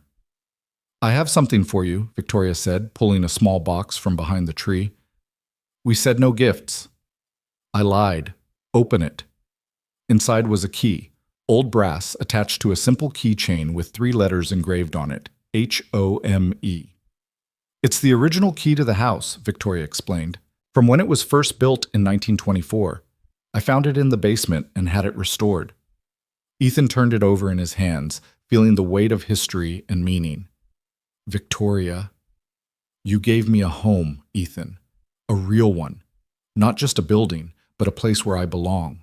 Where I'm chosen. Where I matter. Her voice was thick with emotion. I wanted you to have something that represents what we've built. He set down the key, pulled her close, and kissed her with everything he had. I love you, he said against her lips. I love you so much it scares me sometimes. I know. I feel the same way. I don't have anything nearly this meaningful for you. Yes, you do. She handed him a second box, smaller, simpler. Inside was a photo frame. The picture was from their ice skating trip. All 3 of them in front of the rink, Lily between them, everyone grinning despite the cold. Across the bottom, in Lily's careful 6-year-old handwriting, were 3 words. My family forever. Ethan's vision blurred. When did she... Last week. She asked me to help her make it. Said she wanted you to know we're a real family now. We are, Ethan managed.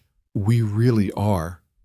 They sat there holding each other while snow fell outside and their daughter slept peacefully and their home, their real, permanent, hard-won home, settled around them. Ethan thought about the journey that had brought them here, the chance meeting in Victoria's office, the coffee shop conversations, the wedding where they'd chosen to be brave instead of invisible, the long months of Victoria's case when they'd fought to stay connected, the house hunting and moving and building a life piece by piece.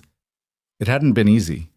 It wouldn't always be easy, but it was theirs, and that made it worth everything. January came in cold and bright, bringing with it a kind of settled peace that Ethan had stopped believing was possible. The house had transformed from a construction zone into a home, pictures on the walls, routines established, a family calendar on the refrigerator covered in color-coded appointments and reminders. Victoria had kept her promise about scaling back work. She left the office by 6 most nights, took weekends off except for genuine emergencies, and had started saying no to cases that would consume her life. Her colleagues thought she was insane. Her bank account disagreed. Ethan's IT business had grown steadily. Word of mouth brought new clients, and he'd raised his rates after Victoria pointed out he was drastically undercharging for his expertise. He still worked from home most days, still handled school pickup and homework supervision, but now he had Victoria to share the load. They'd found a rhythm that worked, imperfect, constantly adjusting, but theirs. It was a Tuesday evening in late January when everything shifted again. Ethan was making dinner while Lily did homework at the kitchen table, and Victoria reviewed a contract on her laptop. Normal. Comfortable. The kind of ordinary evening that had become precious. Daddy? Lily said, not looking up from her math worksheet. Yeah, sweetheart? Emma's mom is getting married again. That's nice. She says her mom's boyfriend is going to be her new dad now. Ethan's hand stilled on the knife he was using to chop vegetables. He glanced at Victoria, who had gone very still. "Well," Ethan said carefully, "that's how it works sometimes when people get married. But you and Victoria aren't married." "No, we're not." "So Victoria's not going to be my new mom?" The kitchen went silent except for the sound of water boiling on the stove. Ethan set down the knife, turned to face his daughter. "Do you want Victoria to be your mom?" he asked gently. Lily chewed on her pencil, thinking hard. "I already have a mom. In heaven. But she's not here, and Victoria is here. And I love Victoria, so I don't know what that means." Victoria's eyes were shining with unshed tears. She closed her laptop, moved to kneel beside Lily's chair. "Can I tell you something?" Victoria said softly. Lily nodded. "You're right. You have a mom who loved you very much, and just because she's not here doesn't mean she stopped being your mom. Nobody can replace her. Nobody should try. But you love me, right?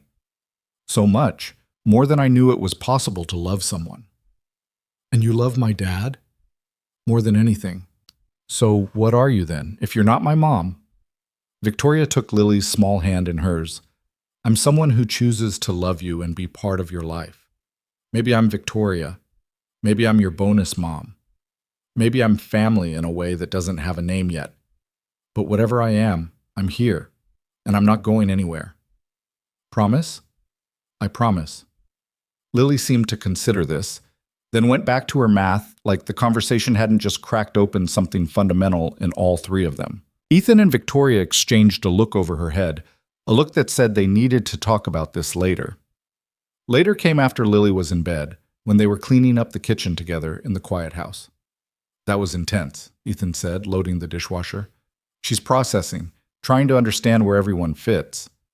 "Does it bother you that she doesn't call you mom?" "No." Victoria dried a pan, put it away. "I meant what I said. I'm not trying to replace Sarah. I couldn't even if I wanted to." "You're more than just Victoria to her, though. You know that, right?" "I know. And that's enough. More than enough." Ethan closed the dishwasher, turned to face her. "What about the marriage thing?" Victoria stilled. "What about it?" "She's not wrong. We're not married." "No, we're not." "Does that bother you?" Victoria set down the dish towel, met his eyes directly.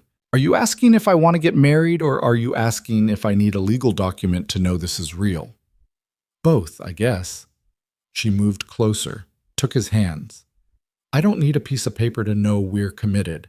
I don't need a ceremony to know you're my partner, but—" She paused, choosing her words carefully.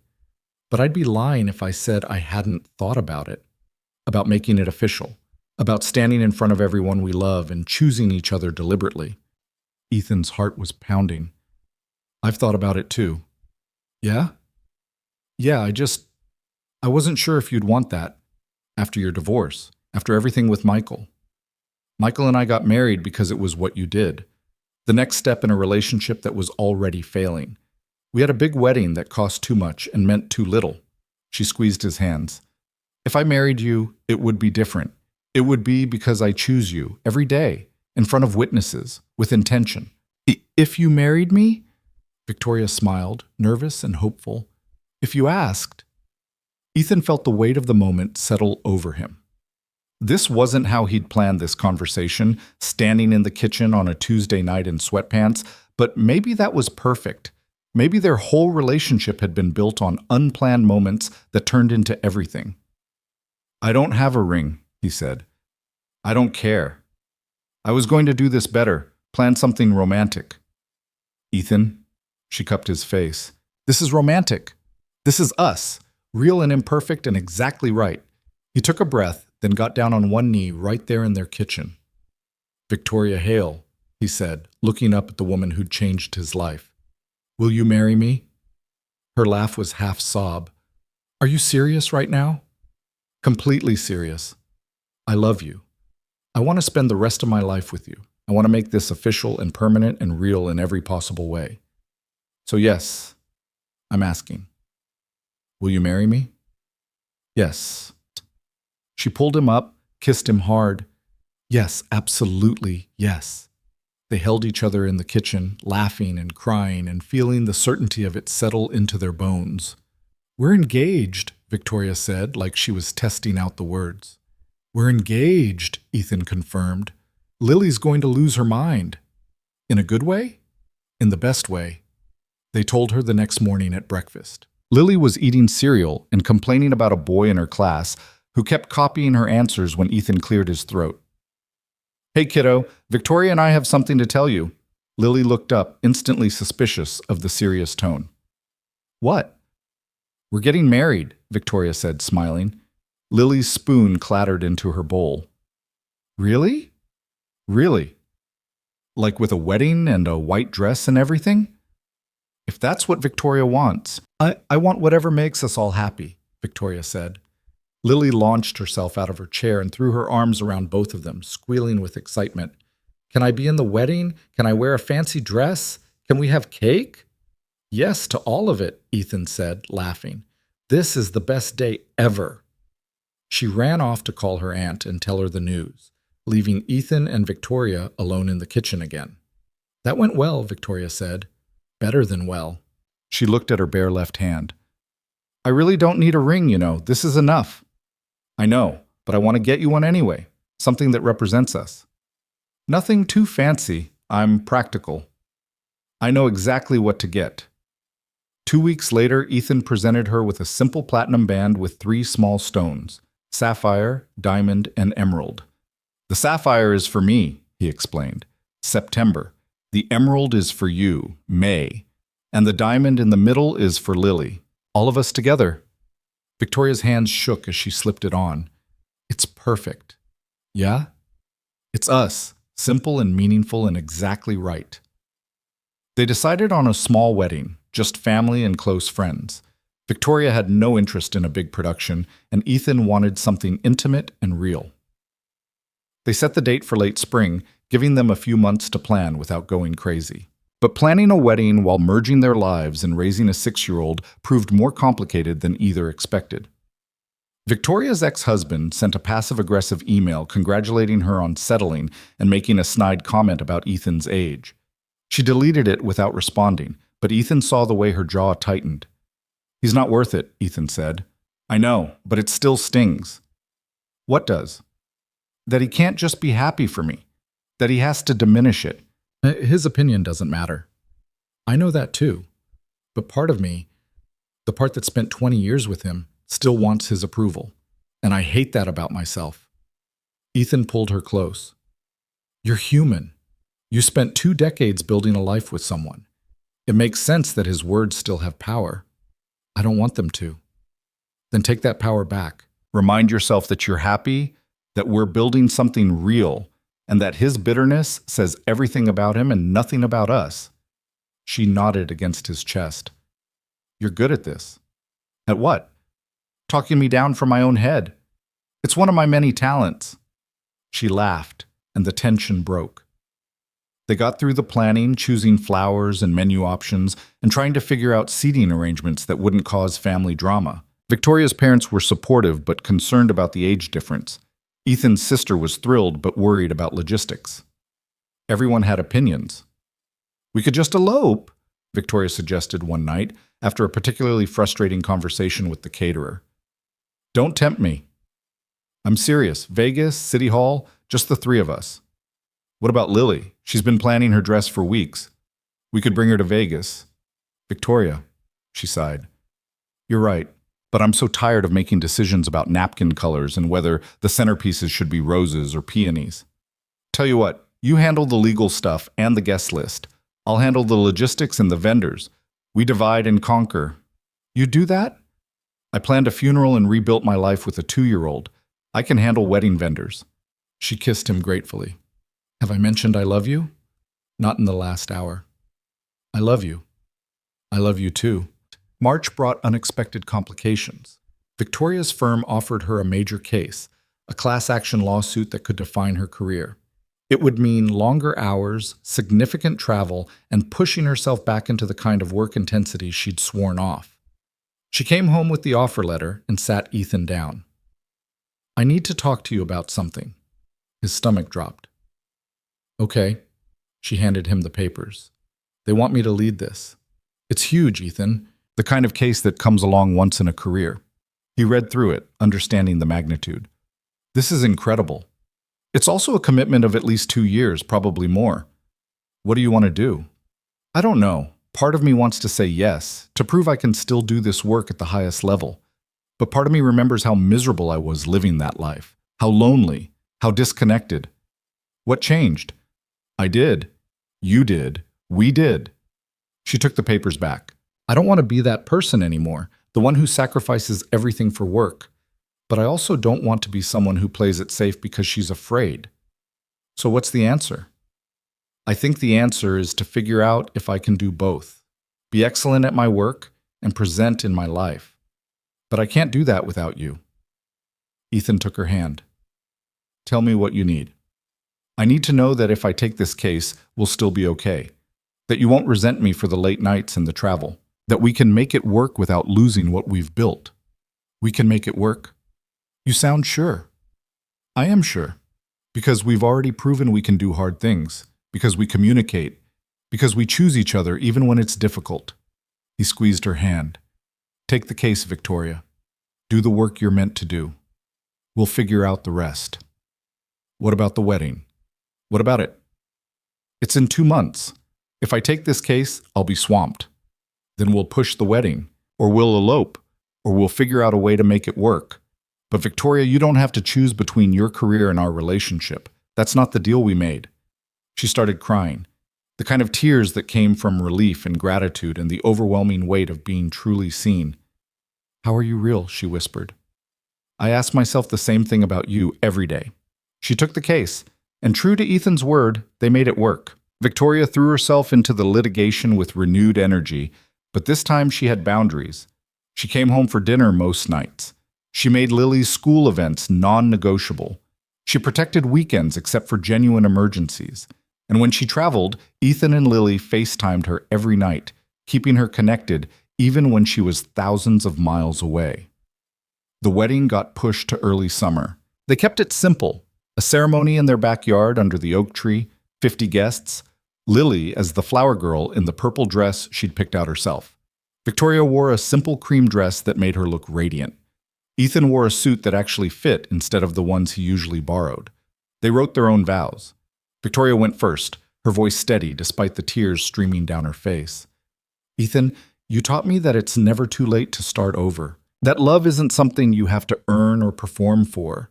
That I'm enough exactly as I am, brilliant and flawed and still learning. She looked at Lily, standing beside them with the rings. You gave me a family when I thought that ship had sailed. You gave me a home that feels like peace. And you gave me the courage to believe in second chances. Ethan's turn. He looked at Victoria, this incredible woman who'd walked into his life and changed everything, and felt his throat close with emotion. Victoria, I was surviving before I met you. Just getting through each day, trying to be enough for Lily while feeling like I was failing constantly. You didn't just change my life. You reminded me I was allowed to have one. That loving someone new didn't mean forgetting Sarah. That I could build a future without betraying the past. He paused, composing himself. You love my daughter like she's yours. You challenge me to be better. You make me believe in forever again. And I promise to spend the rest of my life choosing you, supporting you, and loving you with everything I have. There wasn't a dry eye in the backyard when they exchanged rings. When the officiant pronounced them married and Ethan kissed his wife, Lily cheered so loud the neighbors probably heard. The reception was exactly what they wanted. Casual, joyful, full of laughter and dancing, and terrible speeches from Ethan's sister that made everyone cry laugh. They cut the cake together while Lily supervised, ate barbecue from Ethan's favorite place, and danced under string lights as the sun set. For their first dance, they chose a song about new beginnings and second chances. Ethan held Victoria close, feeling the rightness of it settle into his bones. We did it, she whispered against his shoulder. We did. I'm your wife. Best decision I ever made. She laughed, and he spun her, and Lily ran out to join them on the dance floor, their daughter, in all the ways that mattered. Later, after the guests had left and Lily was asleep in her purple room exhausted from excitement, Ethan and Victoria sat on their porch steps watching the stars. What are you thinking about? Victoria asked, her head on his shoulder. How impossible this would have seemed a year and a half ago. Walking into your office to fix a computer and ending up here. Best tech support call I ever made. Best Tuesday I ever had. They sat in comfortable silence, feeling the weight and wonder of what they'd built. "Can I tell you something?" Victoria said eventually. "Always. I used to think happiness was something you achieved, a milestone you reached and then got to keep, but that's not it, is it?" "What is it?" "It's a choice. Every single day, choosing to show up, to be present, to do the work, even when it's hard." She lifted her head to look at him. "And it's finding someone who makes that choice worth making." "You make it worth making." "So do you." She kissed him, soft and certain, and Ethan thought about the journey that had brought them here, the loss and loneliness that had defined his life after Sarah, the corporate emptiness that had defined Victoria's, the chance meeting that had changed everything. "I have something for you," Victoria said, pulling back. "It's not our anniversary yet." "I know, but I wanted to give you this now." She handed him a small wrapped box. Inside was a leather journal, worn and beautiful, with their wedding date embossed on the cover. "I thought we could use it to document our life together," Victoria explained. "The big moments and the small ones, a record of what we're building." Ethan opened it to find the first page already filled in Victoria's precise handwriting. "Today I married my best friend. Today I became part of a family I didn't know I was allowed to want. Today I promised forever, and for the first time in my life, I believe it's possible." He looked up, his vision blurred with tears. "Victoria, I want to remember this. All of it. The ordinary days and the extraordinary ones. I want Lily to have this someday. To know that love doesn't always look the way people expect it to. That families come in all shapes. That it's never too late to begin again." Ethan pulled her close, holding her like she was precious and permanent, and exactly where she belonged. "I love you," he said into her hair. "I love you too." They stayed there long into the night, talking about the future they were building, the cases Victoria would take, the business Ethan was growing, the milestones they'd witness as Lily grew up. They talked about maybe expanding their family someday, about growing old together, about all the ordinary, extraordinary days still ahead. When they finally went inside, Ethan paused at Lily's door, looking in at his sleeping daughter. Victoria stood beside him, her hand in his. "She's ours," Victoria whispered. "Really, truly ours. She always was, from the moment she picked those flowers and made us a rainbow." "My family," Victoria said, echoing Lily's words from that day. "Our family," Ethan corrected. They closed Lily's door gently and headed to their own room, their home, their life, their hard-won forever. Months turned into years. The house aged gracefully around them, filled with the accumulation of a life well lived. Pictures on the walls documenting birthdays and holidays and ordinary Tuesdays. Lily's artwork covering the refrigerator. Victoria's law books mixing with Ethan's tech manuals on the shelves. Victoria's class action case went to trial and resulted in a landmark settlement that made national news. She was offered partnership at 3 different firms and turned them all down, choosing instead to maintain her balanced practice that let her be present for the life she'd built. Ethan's IT business grew into a thriving consultancy. He hired 2 employees, moved into a small office space, but still kept flexible hours for school pickups and family dinners. Lily grew, 7, 8, 9, thriving in the stability of a home where love was deliberate and constant. She called Victoria by her first name but introduced her as family. She kept pictures of Sarah on her nightstand and asked Victoria for advice about friendship and homework and everything in between. One evening, 3 years after the wedding, they were sitting at dinner when Lily looked between them with the serious expression she got when something was on her mind. "What is it, sweetheart?" Ethan asked. "Emma's mom had a baby. Emma has a little sister now." "That's nice. Do you think we could have a baby?" Ethan nearly choked on his water. Victoria went very still. "Where's this coming from?" Victoria asked gently. "I don't know. I just thought it would be nice to be a big sister, to have someone to teach things to." Ethan and Victoria exchanged a look, the kind of wordless communication that came from years of partnership. "That's something we'd need to talk about," Ethan said carefully. "It's a big decision." "But you'd think about it?" "We'll think about it," Victoria promised. That night, after Lily was in bed, they had the conversation they'd been avoiding for 3 years. "Did you mean it?" Ethan asked. "About thinking about it?" Victoria was quiet for a long moment. "I never thought I wanted children. Spent my whole adult life convinced motherhood wasn't for me. And then I met Lily and you, and everything changed." But I'm 50 now, Ethan. Even if we wanted to try, the logistics, I'm not asking about logistics. I'm asking what you want. She took his hand, laced their fingers together. "I want whatever makes our family whole. If that's the three of us, I'm happy. If that's expanding, I'm open to it. But I need to know what you want. I want you to be happy. I want Lily to feel like her voice matters, and I want us to make decisions together based on what's right for our life." "That's not an answer, isn't it?" Victoria smiled. "You're infuriating. You love me anyway." "I really do." They talked long into the night about possibilities and practicalities, about what expanding their family might look like, about whether biology mattered or if there were other ways to give Lily the sibling she wanted. In the end, they decided to explore options without pressure, to see what felt right, what doors opened, what the universe had in store. A year later, they welcomed a son into their family, not through biology but through adoption. A 3-year-old boy named Marcus, who'd been in the foster system and needed a permanent home. Lily was 10 by then, old enough to understand what it meant to welcome Marcus into their lives. She helped paint his room, picked out toys, and appointed herself his official big sister and protector. The transition wasn't easy. Marcus came with trauma and fear and behaviors that challenged all of them. But they faced it together. Therapy appointments, patient consistency, love that showed up even when it was hard. Victoria proved to be exactly the kind of mother Marcus needed, calm in crisis, firm with boundaries, endlessly patient with his testing. Ethan brought the same steady presence he'd always had. And Lily loved her little brother with the fierce devotion of someone who understood what it meant to be chosen. One Sunday afternoon, 6 months after Marcus joined their family, they were all in the backyard. Marcus was learning to kick a soccer ball with Ethan. Lily was reading under the oak tree.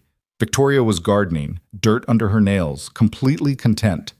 Ethan looked around at his family, this impossible, beautiful family that existed despite all the reasons it shouldn't, and felt overwhelmed with gratitude. Victoria caught his eye and smiled, understanding without words what he was feeling. This was it. This was the life they'd fought for, the one they'd built from loss and loneliness and the courage to try again. It wasn't perfect. They still fought about wet towels and who forgot to buy milk. Victoria still occasionally got too absorbed in work. Ethan still had moments of anxiety when someone was late coming home. Marcus still had hard days when his past trauma surfaced. Lily still struggled with missing the mother she barely remembered. But they were a family, real and permanent and exactly right. That evening, after the kids were in bed, Ethan pulled out the journal Victoria had given him on their wedding day. It was nearly full now, pages of documented moments, big and small. First days of school and lost teeth and case victories and business milestones, arguments and reconciliations, ordinary Tuesdays and extraordinary Saturdays. He turned to a blank page and wrote, "Today I realized I'm not waiting for the other shoe to drop anymore. I'm not holding my breath for this to end. I'm just living, fully, presently, gratefully, in the life we've built. We're not perfect, but we're us. And that's everything." Victoria read it over his shoulder, her chin resting on his head. "We made it," she said softly.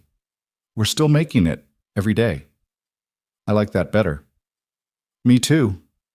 They sat together in the quiet house, listening to the sounds of their children sleeping, feeling the weight and wonder of what they'd created. Years earlier, Ethan had walked into a high-rise office expecting a routine IT job. Victoria had been buried in work, lonely despite her success, convinced her chance at family had passed. Neither of them had been looking for love. Both had rebuilt their lives from loss. But when their eyes met across that office, something had shifted. Not love at first sight, that was fairy tales, but recognition, possibility. The beginning of something neither could ignore. They'd chosen courage over fear, partnership over pride, family over all the reasons it wouldn't work.